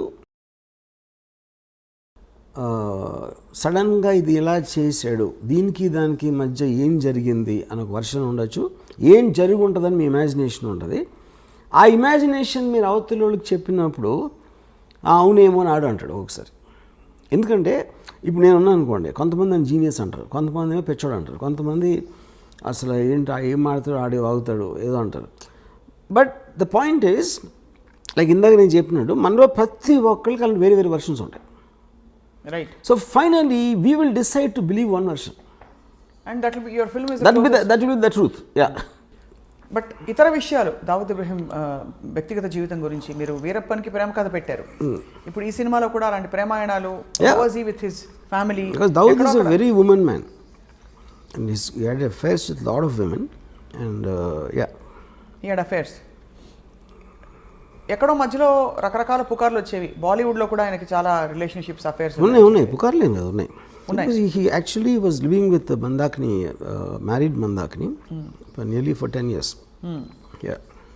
What was the last time we heard of Dawood Ibrahim in అంటే ఆయన జాడలు కానీ? We are hearing it now, right now. Yes. Because of the Sachin Vajay connection. Yes. So మరి ఈ టైంలో ఇంత సున్నితమైన ఈ విషయం మీద మీరు సినిమా తీస్తే మిమ్మల్ని దేశద్రోహి అని ఎవరన్నా అంటే ముద్ర వేస్తే మీరు ఒప్పుకుంటారా? అదే ఇప్పుడు ఫస్ట్ ఆఫ్ ఆల్ దేశంలో దావుద్ ఇబ్రహీం ఏం చేశాడు అని ఎవరికి తెలియదు. ఫస్ట్ మనకు ఒక ఫ్యాషన్ అయిపోయింది మాట్లాడితే దావుద్ ఇబ్రహీం అని చెప్పడం. మీరు చెప్తే నమ్మరు, Dawood Ibrahim most wanted criminal in India for last 30-40 years. Okay, actual ఉన్న కేసులు రెండే. What are the 2 cases? ఒకటేమో సమద్ ఖాన్ అని ఒక మర్డర్ జరిగింది. సమద్ ఖాన్ని 4-5 కలిసి చంపారు. దాంట్లో దావూద్ ఉన్నాడు అనేది ఒక ఎలిగేషన్ ఉంది ఒకటి. రెండోది 93 బ్లాస్ట్. 93 బ్లాస్ట్లో accused number 1 Bombay police charge sheet ప్రకారం. 13 years ట్రయల్ జరిగిన తర్వాత ఒక్క విట్నెస్ కానీ ఒక సర్కమ్స్టాన్షియల్ ఎవిడెన్స్ కానీ మటీరియల్ ఎవిడెన్స్ కానీ దొరకలేదు దావుద్ని లింక్ చేయడానికి. కానీ దావుద్ ఇంకా క్రిమినల్. ఎందుకు? అతను సమన్స్ ఆన్సర్ చేయలేదు కాబట్టి. సో ఇప్పుడు అతను వస్తే నేనే చేశాను అన్న ఒక ఎవిడెన్స్ ఉంది, కానీ ఇంకో కౌంటర్ ఎవిడెన్స్ అనేది ఇంపాసిబుల్ సృష్టించడం. సో ఒకవేళ తను వచ్చి లొంగిపోతే ఇమీడియట్ వదిలేసి వస్తుంది. ఓకే, వాళ్ళు ఏదో డీలే చేస్తారు ఇలాంటివన్నీ చేసి, బట్ తను రావాల్సిన అవసరం లేదు. సో బేసిక్గా మనం ఎంతసేపు తాగుదాం పెద్ద క్రిమినల్ ఏం చేసిండే ఎవరికి తెలియదు. కానీ ఏ క్రైమ్స్లో ఆయన actually involved other than all this? నాకు పర్సనల్గా నా రీడింగ్ ఏంటంటే is a highly intelligent guy and he use crime in the beginning days to become legitimately successful. So తను దుబాయ్ షిఫ్ట్ అయిపోయిన తర్వాత ఈ కసినోస్ లేకపోతే హోటల్స్ ఇలాంటివన్నీ లీగల్ బిజినెస్ స్టార్ట్ చేసి he was living very posh cars and big bungalows and షేక్ తోటి lunch చేసాడు, దుబాయ్ షేక్ తోటి. యూనో ఆ స్టేజ్కి వెళ్ళిన తర్వాత అసలు క్రైమ్ చేసిన అవసరం లేదు. ఎవరైనా క్రైమ్ ఎందుకు చేస్తారు? There has to be some reason for to do that. Already తన సక్సెస్ 1986లో వచ్చిన తర్వాత why would you be indulging in it? అలా చూస్తే అంటే పవర్కి అంత ఉంటుందా? అంత ఉండదు. కానీ అదే కానీ కానీ దాని తర్వాత if is legally making hundreds and thousands of crores, why would you do this cheap things like 50 lakhs? అంటే కిక్ కాదా? Is it not I mean that kind of getting that kind of power ని అవసరానికి వాడుకోవడం కూడా తప్పే. But what is ఇప్పుడు two different things. 93 before people use to take pride boy को जानता हूँ, బాయ్ ने डिनर भी बुलाया. ఈ పెద్ద వాళ్ళందరూ actually they use to flaunt their connections. Because అప్పుడు అండర్ వరల్డ్ ఏంటంటే it was more like a ఒక ఫ్లాంబాయింట్ థింగ్. గొడవైన ఇంటర్నల్ గ్యాంగ్ వార్ఫేర్ అలా ఉండేది, కానీ జనాలు బయట మీదకి వచ్చారు కదా. ఇప్పుడు 93లో టెర్రరిస్ట్ యాంగిల్ జరిగింది. ఐఎస్ఐ మౌలానా 93 బ్లాస్ట్ మౌలానా టెర్రర్ యాంగిల్ అనేది అటాచ్ అయింది. That is when the perception change. కానీ ఆ పర్సెప్షన్ ఎందుకు వచ్చింది? Because the police have charge him, which they can't prove till today. Except for that we never heard of him in any case. Okay, తర్వాత ఇప్పుడు already తను అనిల్ కపూర్, సంజయ్ దత్ లాంటి పెద్ద stars తన పక్కన ఉండి దుబాయ్ షేక్ తోటి లంచ్ చేస్తున్నాడు. Why would you involve in this petty crime? దాని మూలానే మీకు ఆ పవర్ ఎక్కువ, కానీ ఎవరికో ఫోన్ చేసి 50 లక్షలు 1 కోటి రూపాయలు అని బెదిరించి చేసేది దానికన్నా అదే ఎక్కువ, ఇది ఎక్కువ. అంటే అదే స్థాయిలో 50 crores 50 lakhs 1 crore ఉంటుందని ఎందుకు అనుకోవాలి? ఇంకా పెద్ద స్థాయిలో దేశానికి అంటే చాలా తీవ్ర స్థాయిలో భద్రతకి ముప్పు కలిగించే. That is when the 93 blast happened. 93 బ్లాస్ట్లో బికాజ్ 92 డిసెంబర్లో చాలామంది ముస్లిమ్స్ని శివసేన వాళ్ళు చంపేశారు అయోధ్య తర్వాత. వాటికి పగ తీర్చుకోవటానికి వీళ్ళందరూ వెళ్ళి కాళ్ళ మీద పడిపోయి అసలు బాంబేలో మమ్మల్ని బతకనివ్వరు అని మొత్తం బైకలా దొంగరి మహమ్మద్ అలీ రోడ్లో ఉన్న ముస్లిమ్స్ మాకున్న దైవం ఒక్కడవే అని చెప్తే ఆ ఎమోషన్లో పగ తీర్చుకోవటానికి ఈ సీరియల్ బ్లాస్ట్ చేసాడు అనేది జనరల్ బిలీఫ్. ఇది when the police the first part of it is also general belief. ఇది ఇలా ఫలానా శివసేన వాళ్ళు చంపించారు, అది correct. That is recorded thing. That is recorded, but దానివల్ల ఇది చేయించారన్నది general belief. Yeah, general belief including the Bombay police charge sheet. అరే ప్రతీకార చర్య. Yeah, to take revenge on the killing of the Muslims in December is why he did the blast అనేది official charge sheet అది. So which means ఆయన scale of crime ఒక వ్యక్తిగత cause నుంచి ఒక సమూహానికి సంబంధించిన కాజ్గా పెరిగింది. అండ్ ఈ విషయంలో ఆల్సో కొంచెం దేశ పౌరులు, దేశ భద్రత, ఒక మతపరమైన చర్యగా కూడా మారింది. So he scale of operation has grown. So what is the guarantee? But see, నేను ఒక 2 things. What Dawood did is different. What the police are saying is different. What I believe is different. This kind of a person, I believe, will not do it to jeopardize his entire operations. ఎందుకంటే దాని మూలాన maximum నష్టం ఎవరికి వచ్చింది? దావుద్ ఇబ్రహీంకి వచ్చింది serial blast మూలాన. So you because completely cut off from the country. అందులో ఆయనకు వచ్చేది ఏం లేదు, కానీ ఆయన కాబట్టి ఆయన చేయడంటారు. Yeah, because it's too smart and too selfish to indulge in this public charity. Even if it's triggered religiously. What? Because he's not a religious guy, first of all. He never went to a mosque. Yeah. He never went to a mosque. How do you have evidence of that? But he never talked about God. All Muslims maximum గాడ్ని front చేస్తారు కదా ఇప్పుడు. Dawood Ibrahim never spoke about God. So ఈ కాంటెక్స్లో Varma garu, you're mentioning Anil Kapoor, Sanjay Dutt వీళ్ళందరూ కూడా ఆయన సన్నిహితంగా ఉండేవారు. ఆ సాన్నిహిత్యం అసలు ఎలా ఏర్పడుతుంది అంటే, ఒక గ్యాంగ్స్టర్ అని తెలిసే వెళ్తారా బాలీవుడ్ నటులు అంటే? ఎందుకంటే ఆ టైంలో అండర్ వరల్డ్ అనే వర్డ్ మనం ఇప్పుడు యూజ్ చేసిన కాంటెక్స్లో ఉండేది కదా అసలు. వాళ్ళందరూ పవర్ఫుల్ పీపుల్ అక్కడ. బడా ఆద్మీ అని బడా ఆద్మీ బహుత్ ఏ ఆయనకి ఎందుకు అని ఒక హీరో లాగా చూసేవారు గ్యాంగ్స్టర్స్ని. వీళ్ళు హీరోలు అందరూ కూడా సిటీలో. ఇప్పుడు ఫర్ ఎగ్జాంపుల్ పరిటాల రవి ఉన్నాడు. Paritala Ravi very violent and dangerous గా అంటారు. మొత్తం మీకు అనంతపూర్ జిల్లాలో ఎందుకు అందరిని ఎక్కించింది? అందుకే ఎక్కించింది. కానీ ఇక్కడ తేడా ఏమొస్తుందంటే వర్మ గారు, ప్రధానంగా ఒక అబ్స్కాండింగ్ ఇలాంటి క్రిమినల్కి ఒక పొలిటికల్ ఫేస్ ఉండే ఒక తీవ్రమైన వ్యక్తికి there is a big difference. ఈ మనిషి అందుబాటులో ఉన్నారు, ఈ మనిషి తప్పించుకుని వెళ్తాడు కాబట్టి ఎక్కడున్నాడో తెలియదు. ఈచ్ పర్సన్ తను ఉన్న పొజిషన్, తను ఉన్న సిచ్యువేషన్లో తనకు అనుగుణంగా అడ్వాంటేజ్ తీసుకుంటాడు. పరిటాల రవి అనే మనిషి అనంతపూర్లో ఉన్నాడు. అనంతపూర్లో ఏమేమి మనకు వర్కౌట్ అయితే వేరే ఉంటాయి. దుబాయ్లో దావుద్ ఇబ్రాహిం అంటే తనకు వేరే వర్కౌట్ అవుతాయి. వీళ్ళకి ఉండే ఫ్యాసినేషన్ ఆయనకి ఫిల్మ్ స్టార్స్ పట్ల ఎందుకు ఉండేది fascination? That is very this because he deliberately wanted to give that colour to the gang. అంటే మనం వీధి రౌడీలాగా ఉండకూడదు, మనని రెస్పెక్ట్తో చూడాలి జనాలు. రెస్పెక్ట్తో ఎప్పుడు చూస్తారు? రెస్పెక్టబుల్ పీపుల్తో ఉన్నప్పుడు చూస్తారు. అందుకని పెద్ద పెద్ద పార్టీలు ఇచ్చి ఈ ఫిల్మ్ స్టార్స్ని, పొలిటికల్ లీడర్స్ని, క్రికెట్ ప్లేయర్స్ని ఇలా అందరినీ ఇన్వైట్ చేసేవాడు. సో వాళ్ళ పక్కన నుంచున్నాడు కాబట్టి తనకు కూడా ఒక లెజిటిమసీ వచ్చేస్తుంది. Which is a planned purpose I did that. Right. And ఎవరెవరు అంటే వెళ్ళకపోయే క్వశ్చన్ ఉండదు. ఆయన దావుద్ ఇబ్రాహిం పిలిచాక ఇంపాసిబుల్. రాము అని చెప్పడం. Very big man calls you in a nice way not to do a crime. ఎందుకు వెళ్ళరు మీరు? అంటే ఎందుకు క్రిమినల్స్తో మనకు ఎందుకు అని అనుకోవాలి కదా. అది అంటే ఇప్పుడు క్రిమినల్స్ అంటే ఇప్పుడు పిక్ పాకెట్ క్రిమినలే, దావుద్ ఇబ్రాహిం క్రిమినలే. కానీ తనకున్న ఇమేజు ఇప్పుడు ఎవ్రీబడి వాంట్స్ పవర్ఫుల్ ఫ్రెండ్స్. ఫలానా ఒకటి తెలిస్తే ఎప్పుడైనా మనకు పనికొస్తాడు. ఎప్పుడైనా మనం ఏం చేయట్లేదు, మనం క్రైమ్ చేయట్లా. రైట్.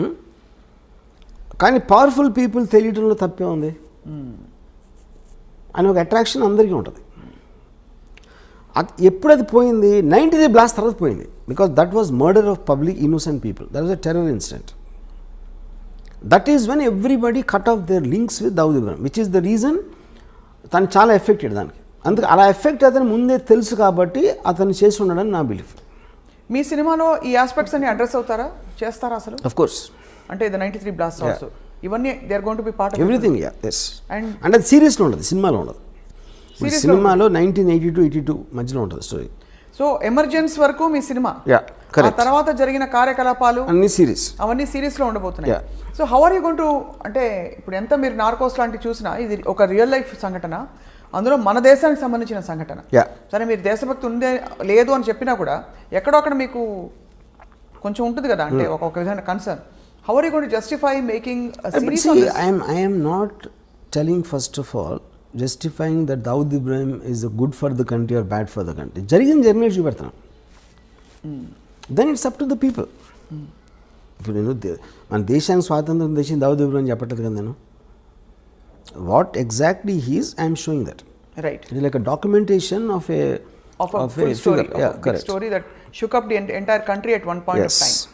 రైట్. రామ్ గోపాల్ వర్మ గారు, దావుద్ ఇబ్రాహింని ఎప్పుడైనా కలిసే అవకాశం కానీ ఆలోచన కానీ మీకుందా? ఆయనకు ఈ సినిమా తర్వాత ఉంటుంది అనుకుంటారా? I don't think so. ఎందుకంటే Dawood Ibrahim is a highly secretive person.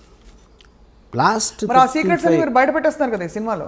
కాదు, నేను అది తను ఇప్పుడు ఇంటరాక్షన్ నేను చెప్పేది. 35 yearsలో తను ఒక ఫోటో బయట రాలేదు. ఎందువల్ల అంటారు? అది I'm very surprise actually. And ఒక వీడియో క్లిప్ కానీ ఒక ఫోటో కానీ. And also you're wrong in saying that people are searching for him. That's not true. ఒక పాయింట్ ఏంటంటే he is under another name in Pakistan. ఇప్పుడు ఇండియాకి పాకిస్తాన్కి ఎక్స్ట్రడిషన్ ట్రీటీ లేదు. సో ఇప్పుడు ఫర్ ఎగ్జాంపుల్ తోబిష్ అని ఒక ముస్లిం ఉన్నాడు అనుకోండి కరాచీలో. వాడు అక్కడే క్రైమ్ చేసి ఆడు వచ్చి హైదరాబాద్లో ఉన్నాడు అనుకోండి, మనం పట్టించుకుంటాం. మనం పాకిస్తాన్లో ఎవడో ఏదో చేస్తే మనం ఇప్పుడు క్రైమ్ అనేది ఇప్పుడు జ్యూరిస్డిక్షన్ మన దగ్గర ఉండి మన దగ్గర ఉన్నప్పుడు క్రైమ్ చేయాలి. సో ఎవరు చూడడం లేదంటారు. ఎవ్వరు చూడలేదు. సో ఆయన ఎక్కడైనా ఎయిర్పోర్ట్ లోకి వచ్చి కనిపించలేతే మీ గోవా బీచ్ లో షూటింగ్ సెట్ పక్కన ఇండియాలో ఈజ్ వాంటెడ్ పర్సన్. అదే అడుగుతున్నా, ఇండియాలోనే చెప్పాను హీస్ వాంటెడ్ కదా. ఇండియాలో కాదు, మీరు ప్రపంచం అంతా ఎదుగుతున్నారు. అలా అంటే ప్రపంచం అంతా తిరిగి వెతుకుతున్నారని మన వాళ్ళు. They are going world around the world looking for him. No, they're not. They all believe that he is in Pakistan. He is known to be in Pakistan. Yeah. But they can't go into Pakistan, ante. Right, which is why he is hiding there, but now he is actually in the form of your hero. మీ పాత్రగా ఇప్పుడు తెర ముందుకు వస్తుంది Dawood Ibrahim. So మీ పాత్రని ఇష్టపడతారా జనం, చూసి కష్టపెట్టుకుంటారా? See, what is your gut feeling? Anybody you see as a human being, you'll always tend to like him.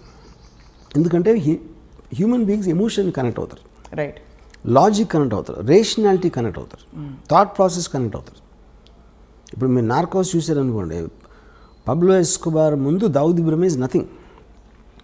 అంత పబ్లో ఎస్కోబార్ని మనం హ్యూమన్ బీయింగ్గా చూసినప్పుడు మనం ఒక 2 సీజన్స్ చూసాం కదా వరుస. ఎందుకంటే పబ్లో ఎస్కోబార్ మన లైఫ్ని డైరెక్ట్గా ఇంపాక్ట్ చేసినట్టు మనకు తెలియదు. బట్ వెంచువల్లీ మన లైఫ్ అంటే కంట్రీ కాదు కదా, eventually life.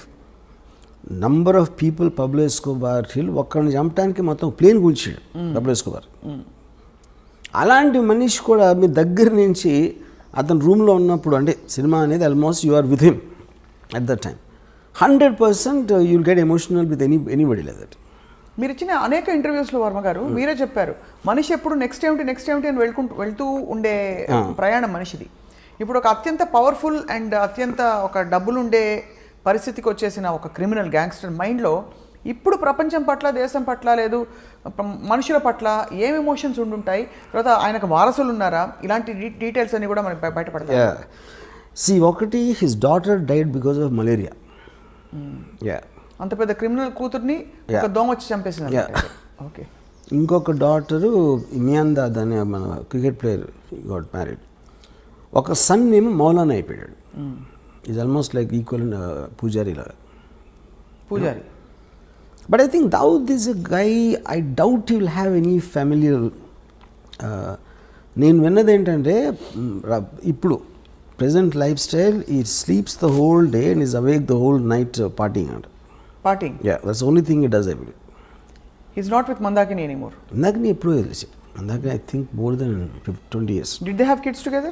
Do we know of that? Mandakini has a son. Everybody suspects it's Dawood Ibrahim's son, but she doesn't tell that. ఎవరితో మాట్లాడదు. చాలా ఇంట్రెస్టింగ్గా ఉంటుంది. మీరు ఎంత రీసెర్చ్ చేశారు? ఎందుకంటే వాస్తవాలు, యథార్థాలు, కల్పితాలు ఉన్నా ముందు 4 యథార్థాలు దొరికితే 10 కల్పితాలను జోడించవచ్చు. ఇక్కడ దొరకడమే కష్టం, అన్ని ఊహాగానాలే. ఈ మనిషిని ఎవరు చూడలేదు. ఇంకోటి అసలు ఇన్సైట్ కోసం ట్రై చేయరు అసలు. వాళ్ళకి ఎంతసేపు పైన చూసేసి ఒక ఇప్పుడు బ్యాడ్ పర్సన్, గుడ్ పర్సన్ అని ఎక్కడ ఉండడు. బ్యాడ్ పర్సన్ అంటే ఎందుకు బ్యాడ్ అయ్యాడు తెలుసుకోకుండా బ్యాడ్ అంటాం అనేది ఇట్స్ వెరీ సూపర్ఫిషియల్ జడ్జ్మెంట్. కానీ ఎందుకు బ్యాడ్ అయినా కూడా దేశద్రోహంలో కానీ మనుషుల్ని చంపడంలో కానీ పాల్పడితే ఖచ్చితంగా అది ఫస్ట్ బ్యాడ్ అనేయాలి. తర్వాత మనం బ్యాడ్ ఎందుకు అయ్యాడని పిహెచ్డి చేసుకోవచ్చు. కానీ అన్నది that is what I'm saying. ఇప్పుడు క్రైమ్ అని లీగల్ సిస్టమ్ ఉన్నదే ఎందుకు, టోటల్ సొసైటీకి ఉన్న ఒక కంబైన్డ్ గుడ్ కోసం ఈ చేయకూడదు అని కొన్ని రూల్స్ పెట్టుకుంటాం. ఆ రూల్స్ని అధిగమించిన క్రిమినల్ అంటాం. That obviously is going to be. కానీ ఆ రూల్స్ని అడ్డు పెట్టుకుని వేరే వాళ్ళు they might do worse then that because they are smarter in different positions. అలాంటిది అవతల వాళ్ళు ఫీల్ అయినప్పుడు వాళ్ళు రెబెల్ అవుతారు. రెబెల్స్ అంటే ఏంటి? బేసిక్గా were thumbing the nose against the system. So వాళ్ళకి ఒక్కొక్కసారి పవర్ ఉండొచ్చు, వాళ్ళు బయటపడిపోవచ్చు, లేకపోతే జైల్లో ఉండొచ్చు. రైట్. సో ఇప్పటికే దాదాపు పెద్ద క్రిమినల్స్ అందరూ కవర్ అయిపోయారు వర్మ గారు. మీ సిరీస్ ఆఫ్ క్రిమినల్స్లో ఇంకెవరైనా మిగిలిన్నారా దావుద్ తర్వాత? ఉన్నారు చాలామంది. వాళ్ళందరూ మీ సినిమాలు తీస్తారు అయితే? నన్ను ఒకళ్ళు అడిగారు, మీరు డైరెక్టర్ అవ్వకపోతే గ్యాంగ్స్టర్ అయి ఉండేవారా అని. మీరు డైరెక్టర్ అవ్వకపోతే క్రిమినల్ గ్యాంగ్స్టర్ అయ్యేవారా అని. నేను I'm like A naturalist studies wild animals. అందరూ మీకు జంతువులు, ఫారెస్ట్లో ఒక స్నేక్ ఉండొచ్చు, కోబ్రా ఉండొచ్చు, లేకపోతే టైగర్ ఉండొచ్చు, లయన్ ఉండొచ్చు. ఆ వైల్డ్ యానిమల్స్ స్టడీ చేయడం నాకు ఇష్టం. That doesn't mean I'm the wild animal. Okay, so ఇప్పుడు నాకు ఒక దాని మీద ఒకడిని చంపాడు అంటే ఆ యాక్ట్ కన్నా ఎక్కువ వాడు చంపే పరిస్థితి, చచ్చిపోయే పరిస్థితి ఎందుకు తెచ్చుకున్నాడు, వీడు చంపే పరిస్థితికి ఎందుకు వచ్చాడు అని స్టడీ చేయడం నాకు ఎక్కువ ఇష్టం. మీరు గతంలో అమ్మాయిల గురించి కూడా ఇలాగే అన్నారు. ఏమని? వైల్డ్ లైఫ్ న్యాచురలిస్ట్ మీరు. అమ్మాయిల గురించి అలా, అమ్మాయిలు అంటే I think that is art for me. అమ్మాయిలు అంటే ఆర్ట్ ఫిల్మ్, నాట్ ఇలాంటి సినిమా కాదు. రైట్. దావుద్ ఇబ్రహీం జంతువు అయింటే ఏమైండేవారు? ఏ జంతువు అయిండేవారు? Closest. I definitely won't equate him with these dangerous animals. Actually, the most dangerous animal is human being. Andukane you can control all the animals. Actually, you know. I can't say fox also. Definitely, I won't equate him neither with a snake nor a tiger. ఇప్పుడు ఒక పెద్ద బ్రహ్మ ప్రశ్న, snake or tiger you're saying, అంతేనా? అంటే స్నేక్కి మనం మామూలుగా పావురా అంటే ఏదో దాక్కుని మనకు కనిపించకుండా కాటేస్తుంది అన్న దాని మీద వచ్చి ఉంటుంది అనుకుంటున్నా. పాము అంటే మనకు తెలీదు ఎప్పుడు కాటేస్తుందో అని. టైగర్ అనేది ఆబ్వియస్ స్ట్రెంగ్త్ అది. కానీ తెలివితేటలు కూడా ఉన్నాయి కాబట్టి నక్క కూడా ఉండొచ్చు. అంటే నక్క పాయింట్ ఏంటంటే పరిగెడతా ఉంటుంది. తెలివిగా ఏం చేస్తుందో నాకు ఇంతవరకు తెలియదు. నక్క తెలివింది అంటారు కానీ అది ఏం తెలివి ఉపయోగించింది నాకు తెలియదు ఇంతవరకు. సో ఇది ఒక అన్ని కలగలిసిన ఒక విచిత్ర జంతువు, అంతేనా? అయితే ఇది మోర్ నియర్ టు దట్. అన్ని కలగలిసి, అన్ని క్వాలిటీస్ కలగలిసిన ఒక విచిత్ర యూనిక్ జంతువు. ఒక పెద్ద డౌట్, నక్కలాగా ఆలోచించి పాములాగా కాటేసి ఫస్ట్ కాటు పడగానే టైగర్ అయిపోతాడు. I think this is the correct thing.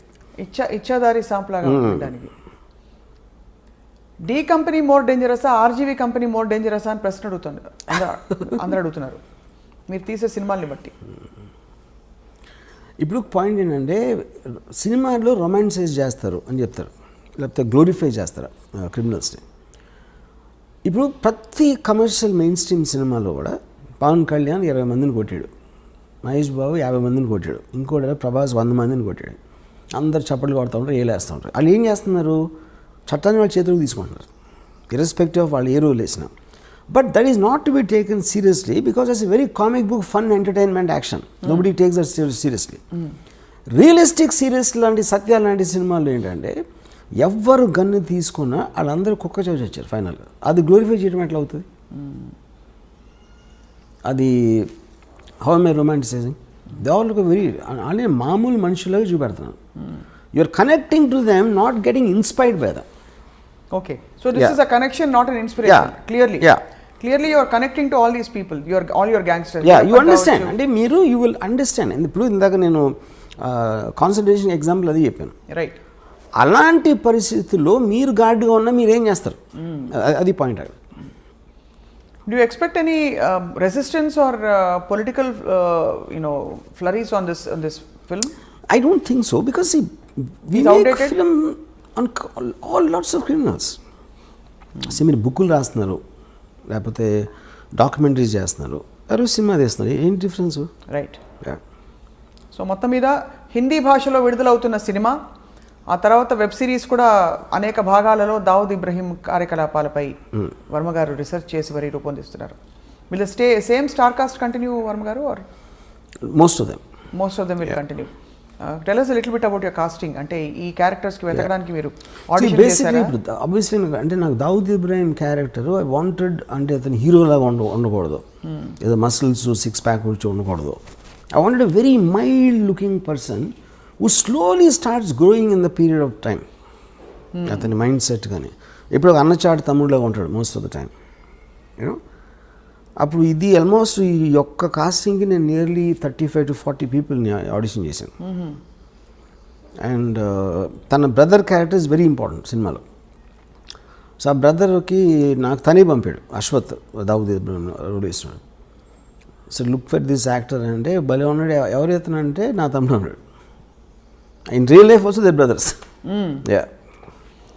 But ఈ ఎమర్జెన్సీ సినిమాలో మరి ప్రేమాయణాలు అవి ఉండవు, అయితే ఉండొచ్చు, ఉన్నాయి కానీ very limited time. What is the focus అంటే ultimately D company the movie that is going to release దాని ద్వారా ఏం చెప్పదలుచుకున్నారు మీరు to the world? What is the one story you're narrating? I think ఇప్పుడు ఫిల్మ్ అనేది ప్రైమర్లీ ఇప్పుడు నేను శివ తీసినప్పుడు ఏం చెప్పదలుచుకోవాలా, సత్య తీసినప్పుడు ఏం చెప్పదలుచుకోవాలి, ఏ సినిమా అయినా it is something story telling is to create an interesting feel to the listener. ఇదే cinema it might be it's completely fictional. ఇప్పుడు గాడ్ ఫాదర్ ఉంది, Godfather is based on Al Capone. Right. Al కపోన్ ఎవరైతే నాకు తెలియదు, God father చూసినప్పుడు ఆ సినిమాగానే చూసాం. అమెరికాలో తెలుసు అల్ కపోన్ ఎవరు. You know, so this film might be seen by generation who never heard of Dawood Ibrahim. So they look at it like a story. So ఇప్పుడు మీరు స్టార్ట్ అయినప్పటి నుంచి మీకు ఒక క్యారెక్టర్స్తో జర్నీ చేస్తున్నారు. Whatever you feel will feel అంతే. రైట్.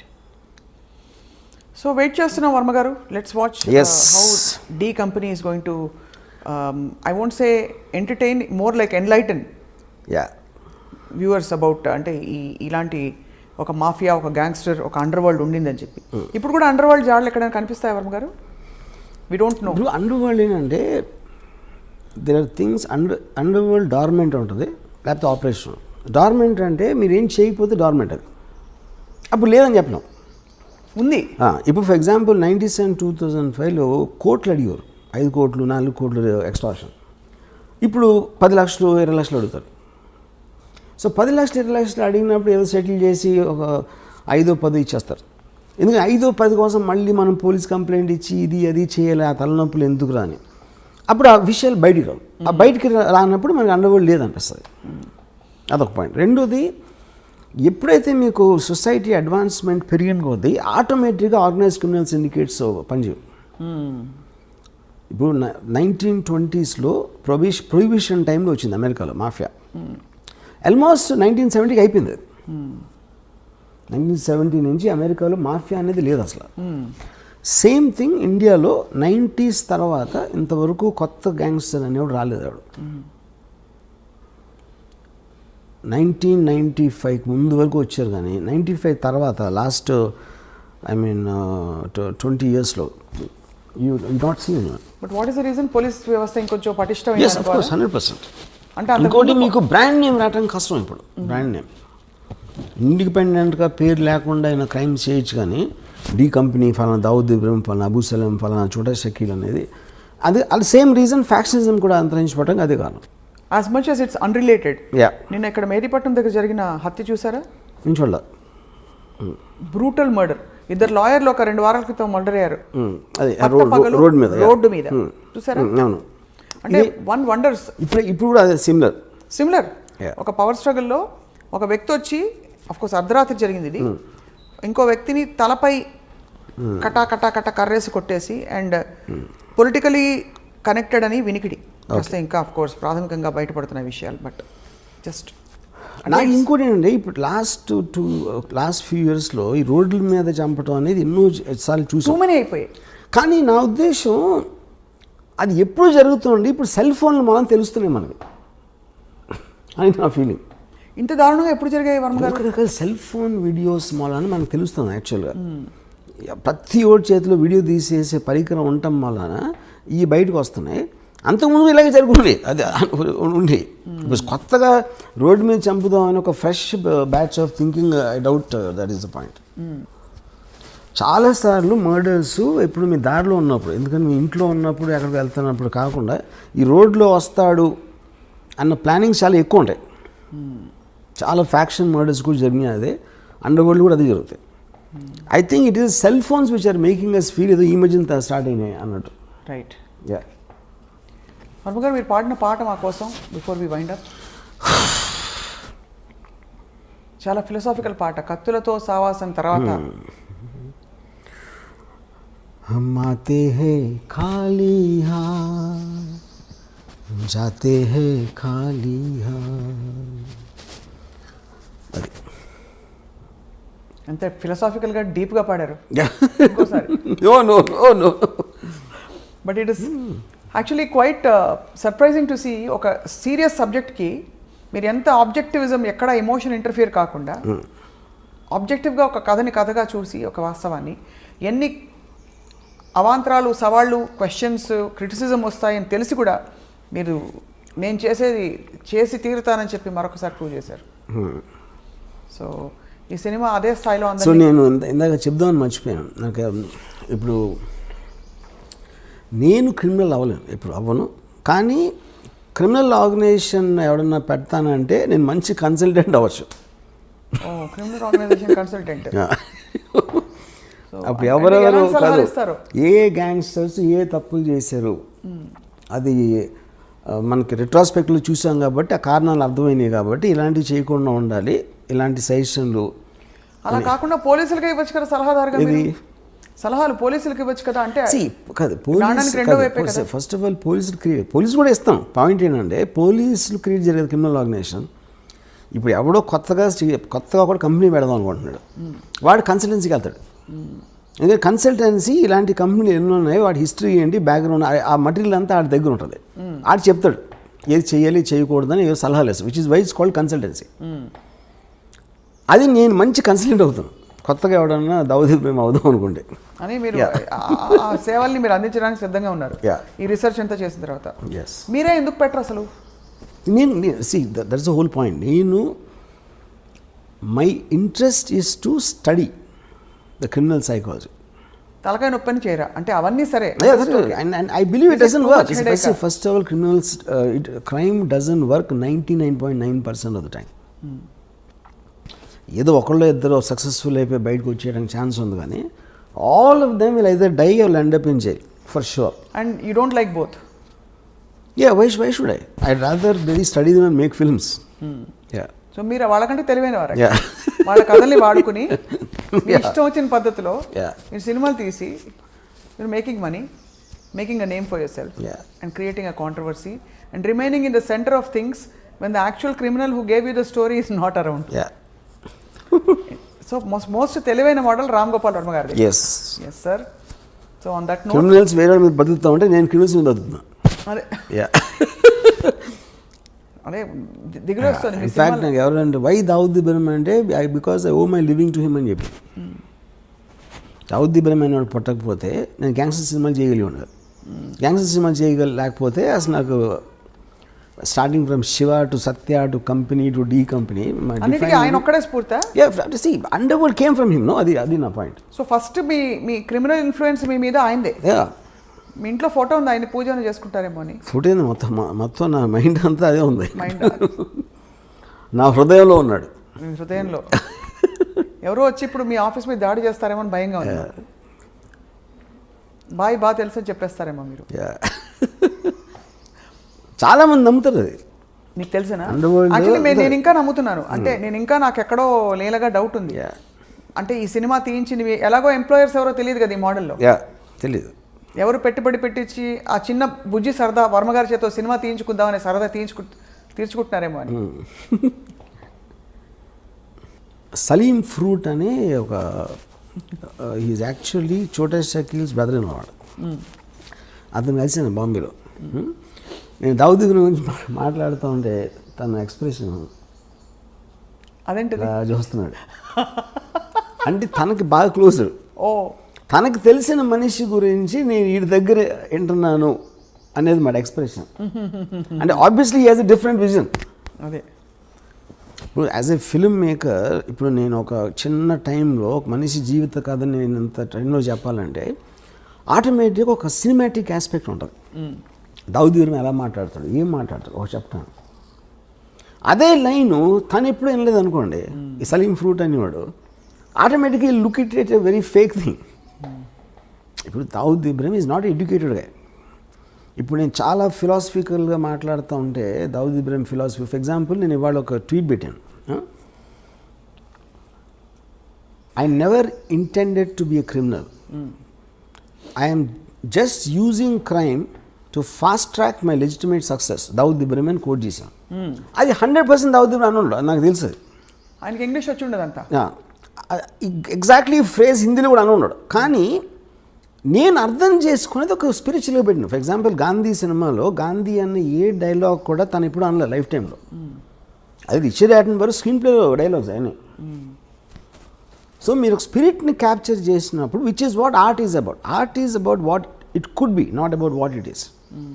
ఒక మనిషి థాట్ గంటలో చెప్పింది మీరు ఒక కోట్లో వచ్చింది అనుకోండి, ఆ కోట్ ఏంటి పెద్ద స్పీచ్లో ఒకటి వస్తుంది లైన్, మీరు కోట్ ఒక్కటి హైలైట్ చేసినప్పుడు దాని ఇంపాక్ట్ ఎక్కువ ఉంటుంది. అవును. యా, ఇప్పుడు ఆ పెద్ద సీన్లో మళ్ళీ మళ్ళీ దానికి తిరిగి వస్తాను. మీ ఆత్మంతా బయట పెట్టిన ఆ ఒక్క డైలాగ్, యా, ఇతను దొంగగా ఎందుకు మారాడో దాని వెనకాల పెద్ద కథ ఉంది. Yeah. Sridevi actually every criminal will have the very similar story. ఆ స్టార్టింగ్ పాయింట్ అనేది చాలా ఎమోషనల్గా ఉంటుంది without exception. Where is the limit అంటే ఇప్పుడు ఫర్ ఎగ్జాంపుల్ ప్రతివాడికి జస్టిఫై పోవర్టీ ఉంటుంది, 1 కోటి మంది పూర్ పీపుల్ ఉన్నారు అనుకోండి, దాంట్లో క్రిమినల్స్ 10 మంది ఉంటారు, 0.01% క్రిమినల్స్ అవుతారు. సో ద జస్టిఫికేషన్ అనేది మన ఇప్పుడు ఫర్ ఎగ్జాంపుల్ బతుకంతా బానిసగానే ఉండాలి ఒకటి ఫిక్స్ అయిపోతాడు. ఇంకో నేను బానిసగా ఎందుకు ఉండాలి అడుగుతాడు. అడిగినప్పుడు అసలు ఈ లాస్ ఈ చట్టాలని వాళ్ళకు అనుకూలంగా రాసుకున్నారు, నేను ఎందుకు దాన్ని పాటించాలి అంటే భయపడి. సో భయపడినంత మాత్రాన నేను బానిసలాగా ఉంటాను నాకు ఇష్టం లేదు కాబట్టి నేను ఎదురు తిరుగుతాను అంటాడు. అది ఈచ్ పర్సన్. అప్పుడు సొసైటీకి ఉన్న బలంతో వాడు ఎదురుకి తిరిగినప్పుడు వాడిని నొక్కేస్తారు. నొక్కలేకపోతే ఇంకా ఎదుగుతాడు, ఇంకెప్పుడూ నొక్కుతారు, లేకపోతే ఒక్కొక్కసారి నొక్కడానికి ఛాన్స్ ఉండదు. సో ఈ ఎబిరేషన్స్ ఈ కాన్ఫ్లిక్ట్స్ అనేవి మనకు రోజు జరుగుతూ ఉంటాయి. మన ఇన్ని సంవత్సరాలు ఇన్ని వందల వేల సంవత్సరాలు ఉన్నా కూడా ఇంకా మనం క్రైమ్తో దెబ్బలాడుతున్నాం అంటే అలాంటి మైండ్ సెట్స్ అని ఎప్పుడు పావు. అది పాయింట్. కానీ it also reflects on the system of law and order in the country. అంటే ఇలాంటి ఆఫ్ కోర్స్ మీకు ఎక్కడైనా ఫర్ ఎగ్జాంపుల్ మనకి 2010 వరకు the under world was very very operative in India. 1970లో అమెరికాలో పోయిందని చెప్పి అన్నారు. So that absolutely depends upon the country's advancement. So ఇప్పుడు భారతదేశం అడ్వాన్స్డా కదా క్రైమ్ని కర్బ్ చేయడం? It might be far more better than Venezuela, maybe Pakistan, maybe some other country, but not as much as America. Yeah. But actually objectively what do you think of how we have curbed crime? See, every country is advancing rapidly. కేవలం మనకి ఇప్పుడు social media మూలాన ఈ cell phone videos మూలాన మనకు ఒక ఇది వస్తుంది, ఈ ఫీలింగ్ వస్తుంది, తెగ జరిగిపోతున్నాయి అసలు మర్డర్స్ అని. కానీ మీరు సెన్సస్ స్టాటిస్టిక్స్ తీసుకుంటే I'm sure it won't be the case. ఇప్పుడు అనంతపూర్లో 20 years బ్యాక్ కడప అనంతపూర్ డిస్ట్రిక్ట్లో number of murders I'm sure 10% కూడా ఉన్నాయి ఇప్పుడు. కానీ ఎక్కువగా హైలైట్ అవుతాయి అంతే, బికాస్ ఆఫ్ ద మీడియా.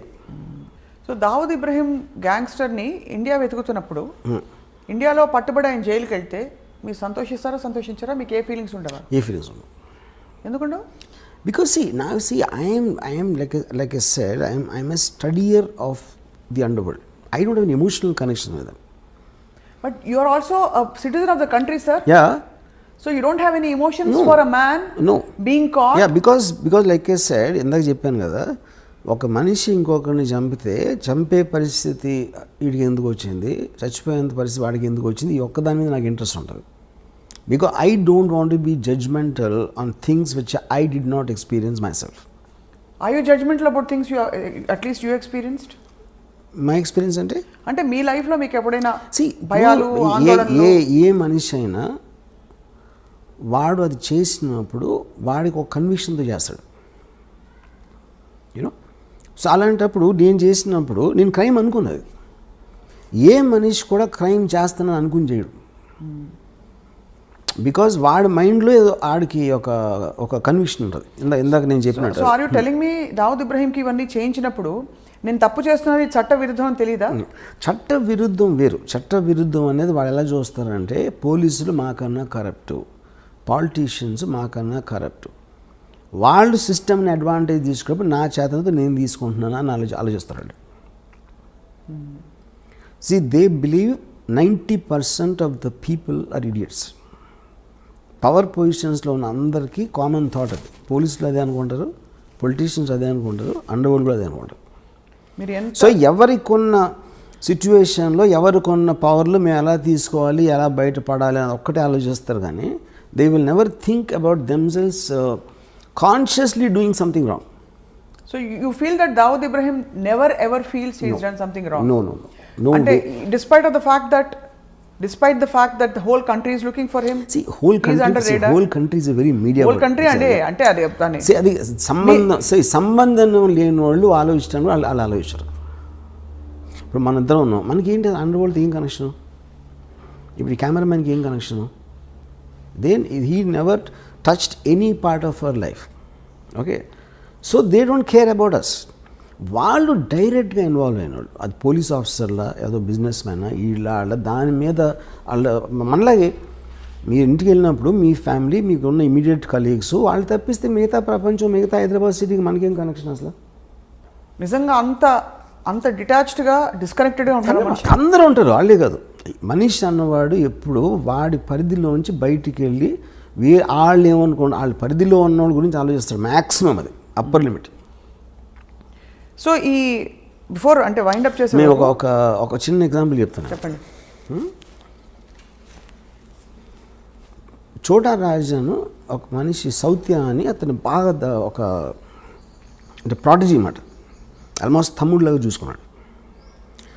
చూసుకుని ఒక పర్టిక్యులర్ స్టేజ్లో దావుద్ ఇబ్రాహీంకి చోటా రాజన్కి గొడవ వచ్చినప్పుడు ఈ సౌత్య అనేవాడు రాజాన్తో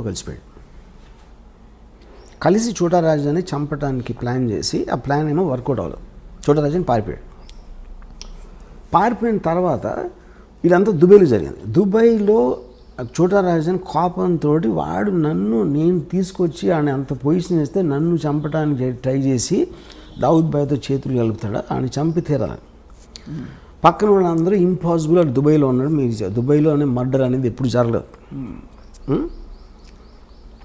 అంటే వీడు ఏం చేశాడంటే, ఒక బాంబే నుంచి 4 తెప్పించి హిట్మెన్ దుబాయ్లో చేయలేదు ఎప్పుడు, కానీ ఎప్పుడు చేయనంత మాత్రాన ఫస్ట్ టైం దేనికన్నా ఫస్ట్ టైం ఉంటుంది. దావుద్ బాయ్కి పవర్ ఉంటే నాకు ఉన్నాయి కాంటాక్ట్స్ దుబాయ్లో. నేను మొత్తం అన్ని అరేంజ్ చేస్తాను. మీరు వెళ్ళి హాలిడే లాగా వెళ్ళండి దుబాయ్, అక్కడ నా వాళ్ళు వచ్చి సౌత్యాన్ని ఎలా చంపాలో వాళ్ళు ఎక్స్ప్లెయిన్ చేస్తారు. మీరు కన్విన్స్ అయితే చేయండి, చంపేసి మీరు తప్పించుకోగలుగుతామని కన్విన్స్ అయితే చేయండి, నేను చూసిన ప్లాన్ తర్వాత. లేదా మీరు హాలిడే ఎంజాయ్ చేసుకుని వెళ్ళిపోండి. ఇప్పుడు ఇంత డబ్బులు ఇస్తున్నా ఆల్రెడీ, మీరు సక్సెస్ఫుల్ అయ్యారంటే దీనికి 10 ఇస్తాను. ఒకవేళ అక్కడికి వెళ్ళి మీరు కన్విన్స్ అవ్వకపోతే మీరు తప్పించుకోగలుగుతానని, అప్పుడు మీరు హాలిడే ఎంజాయ్ చేసి వెళ్ళిపోండి, మళ్ళీ బాంబే వెళ్ళిపోండి. వీళ్ళు సరే వెళ్ళారు, దుబాయ్ వెళ్ళారు. అక్కడ చోటరాజు మనుషులు వచ్చి వాళ్ళకి 5 స్టార్ హోటల్ పెట్టి అంతా చేసి, అక్కడి నుంచి ఒక సాయంత్రం జిమ్, ఒక మాల్ ఉంది, మాల్లో బయట ఒక జిమ్ ఉంది. సౌత్య రోజు అక్కడికి వస్తాడు. వీళ్ళు కార్లో కూర్చొని చూశారు, అక్కడ లోపలికి వెళ్ళాడు. ఈ రాజన్ మనిషి తీసుకొచ్చి ఇక్కడి నుంచి మీరు ఈ కొంచెం ఇలా వెళ్ళి లెఫ్ట్కి తిరిగితే ఒక రోడ్డు ఉంది, ఆ రోడ్డు ఇంకో 100 మీటర్స్ చివరికి వెళ్ళి రైట్కి తిరిగితే ఇక్కడ ఒక ఒక రెడ్ వ్యాన్ ఉంది. మీరు రేపు సాయంత్రం ఇక్కడ వెయిట్ చేసి సౌత్య రాగానే ఆయన షూట్ చేసి చంపేసి పరిగెత్తి లెఫ్ట్కి తిరిగి రైట్కి తిరిగి వ్యాన్లో కూర్చుంటారు. ఈ వ్యాను డైరెక్ట్గా పోర్టుకి తీసుకెళ్తుంది. పోర్టు దగ్గర కస్టమ్స్ వాళ్ళు అందరినీ ఆల్రెడీ సెట్ చేశాడు రాజన్ భాయ్. వాళ్ళు మిమ్మల్ని బోట్లో ఎక్కిస్తారు, ఆ బోటు యాట ఇండియాకి వచ్చేస్తుంది అని డీటెయిల్స్ అన్నీ చెప్పి, ఆ రోజు రాత్రి ఆ కస్టమ్స్ వాళ్ళు వచ్చారు కలవడానికి.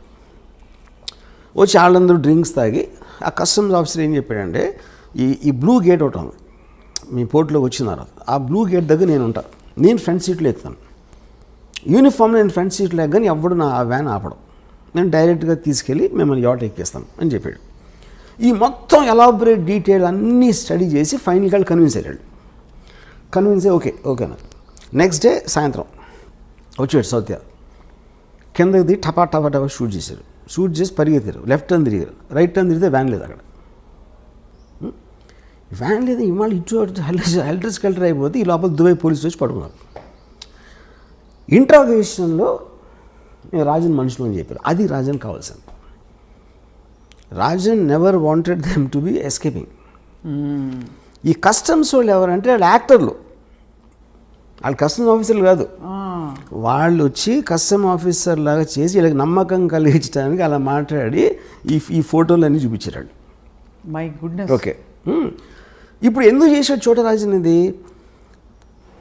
నన్ను మీరు చంపడానికి ట్రై చేసిన నా పొజిషన్లోకి వచ్చిన దుబాయ్లో మీకు సెంటర్లో చంపానండి. అని డి కంపెనీకి మెసేజ్ పంపడానికి చేశాడు అది. అసలు మీరు ఓకే చెప్పేదండి ఇది అయిపోయింది కదా. నెక్స్ట్ చోటారాజను వీళ్ళ ఫ్యామిలీస్కి ఫోన్ చేసి ఈ నలుగురు ఉరిశిక్ష చేశారు దుబాయ్లో ఫస్ట్ మర్డర్ జరిగింది ఇదే దుబాయ్లో మొత్తం హిస్టరీలో. వీళ్ళ ఫ్యామిలీస్కి ఫోన్ చేసి నేను వాళ్ళకి అబద్ధం చెప్పిన మాట నిజం, ఎందుకంటే నాకు ఒక ప్రెస్టేజ్ క్వశ్చన్ వచ్చింది, నేను చేయాల్సిన అవసరం ఉంది, ఇలాంటి బిజినెస్లో ఎవరో ఒకరిని బలి ఇవ్వకపోతే మనం అనుకునేవి జరగవు. ఇప్పుడు వాళ్ళు మీకోసం మీ పిల్లలకి మీ ఫ్యామిలీస్కి ఎంత మీకు డబ్బు అవసరం అవుతుందో వాళ్ళు సంపాదించి దానికి 2 ఎంతలు నేను ఒక్క షాట్లో ఇస్తాను మీ నలుగురికి అని చెప్పి వాళ్ళు డబ్బు పంపించాడు. సో ఇప్పుడు ఇదంతా చూస్తే అసలు అది మీ జడ్జ్మెంట్ ఫ్యాక్టర్ ఏముంటుంది కదా చెప్పండి నాకు. అంటే డబ్బు పంపించడానికి మంచివాడు అయిపోతాంటారా? మంచోడు అది మీరు చెప్పాలి. కానీ ఎంత ఎమోషన్స్ వెనకాల ఉంటాయని ఎవరైనా ఊహిస్తాడు అసలు. అది నేను చెప్పేది, అది జస్టిఫికేషన్ కాదా నేను చెప్పట్లా. First of all their hit men ఎవరైతే వచ్చారో, డబ్బులు తీసుకుని చంపటానికి వచ్చే ఇలాంటి మనుషులు ఒక రకం, వాళ్ళకి ఫ్యామిలీస్ ఉండటం కూడా నిజమే, వాళ్ళకి పిల్లలు ఉండటం కూడా నిజమే, వాళ్ళు క్రైమ్లో లేరు, కానీ వాళ్ళ జీవనాలు వీళ్ళ మీద ఆధారపడి ఉన్నాయి. సో వీళ్ళకి అబద్ధం చెప్పి మోసం చేసి తన పని అవగొట్టుకుని వాళ్ళు దుబాయ్ జైల్లో ఉరిశిక్ష చేయించాడు. ఇది లేకపోతే చోటరాజన్ దగ్గర ఇంకోటి ఏముంటుంది చెప్పండి నాకు. మీకు ఉన్న ఆప్షన్స్, మీకు ఒక ఆబ్జెక్టివ్ ఉంది, ఆ ఆబ్జెక్టివ్లో మీకున్న బెస్ట్ ఆప్షన్ మీరు ఎత్తుక్కుంటారు, దాంట్లో ఎవరో ఒకళ్ళు హర్ట్ అవుతారు, ఎవరో ఒకళ్ళు బలైపోతారు, which is called collateral damage. ఇప్పుడు హిట్లరు సెకండ్ వరల్డ్ వార్లో లండన్ మీద బాంబు చేశాడు. ఎందుకు చేశాడు? యూకే బ్రిటిష్ ట్రూప్స్ స్టార్ట్ అయినాయి, ఆ బ్రిటిష్ ట్రూప్స్ మూవ్మెంట్ స్లో చేసేయాలి, బార్డర్కి తొందరగా రాకుండా. అందుకని లండన్ మీద బాంబు చేసి జనాలు భయపడి అందరూ బయటకు వచ్చేసి రోడ్లు అన్ని బ్లాక్ చేసేస్తారని ఉద్దేశం అన్నమాట. ఇది వార్ స్ట్రాటజీ అంతే. దానికోసం మీరు ఇన్నోసెంట్ ప్రజల్ని చంపేస్తారని అదే పాయింట్ అక్కడ. ఇన్నోసెంట్ ప్రజలు అనేవాళ్ళు ఎప్పుడూ బలిపశువులు ఉంటారు, ఏ వార్లో అయినా ఎక్కడైనా సరే. అది 2020 అవ్వచ్చు, లేకపోతే 1720 అవ్వచ్చు. ఇది ఇంకా నేను మీకు ఉరికినాయి మన ఇంటర్వ్యూ కాబట్టి చాలా తక్కువ చెప్పాను. దీని యాక్చువల్ స్టోరీ చెప్తే కింద పడిపోతారు. ఇదంతా మీకు ఎవరు చెప్పారు? Course I M sources. You have your sources. అంటే డైరెక్ట్గా చోటారాజనే పిలిచి కూర్చోబెట్టి మీకు కప్పు కాఫీ ఇచ్చి చెప్పినట్టుగా అంత వివరంగా చెప్పారు. దీన్ని బట్టి ఇంకో విషయం కూడా అర్థమవుతుంది, గ్యాంగ్స్టర్స్కి మంచి స్క్రీన్ ప్లే ఉందని. Of course gangsters constantly drama, వాళ్ళంతా వైలెన్స్ అనేది మనం అనుకునేది ఎక్కువ జరగదు అక్కడ. Mostly it is mind games. మనకి సినిమాల్లో టపా గన్ షాట్లు అవుతూ ఉంటాయి, it's not as much as what we think. ఎందుకంటే మీకు వాయిలెన్స్ ఎక్కువ జరిగితే అసలు యాక్చువల్ కంట్రోల్ లేదని అర్థం అవుతుంది. నిజంగా మీరు భయపడితే అండర్ వరల్డ్కి ఎవడ అసలు దాని నుంచి వాడికి దానికి ఎగెన్స్ట్కి వెళ్ళటానికి భయపడతారు. ఎగెన్స్ట్కి వెళ్ళటానికి లేనప్పుడు మీకు వాయిలెన్స్ ఉండదు అసలు. ఇలాంటి వ్యక్తులతో తీసిన సినిమాకి మీరు ఆతే హై కాలియాత్ జాతే హై కాలియాత్ అని ఫిలాసఫీ పెట్టేస్తారా? యా కరెక్టే కదా. ఫైనల్గా చూడరాజన్ జైల్లో ఉన్నాడు, వాళ్ళు పోయారు. ఆతే హై కాలియాత్ జాతే హై కాలియాత్ బీచ్ మే గన్ పకడ్తే హై, అంతే. అది స్టోరీ. గన్ ఒకటే కదా కదా పాయింట్. చాలామంది చాలా చేస్తారు, బిజినెస్లో ఓడిపోతారు, పొలిటికల్గా లూజ్ అవ్వచ్చు. People lose all kinds of things, not only the under world.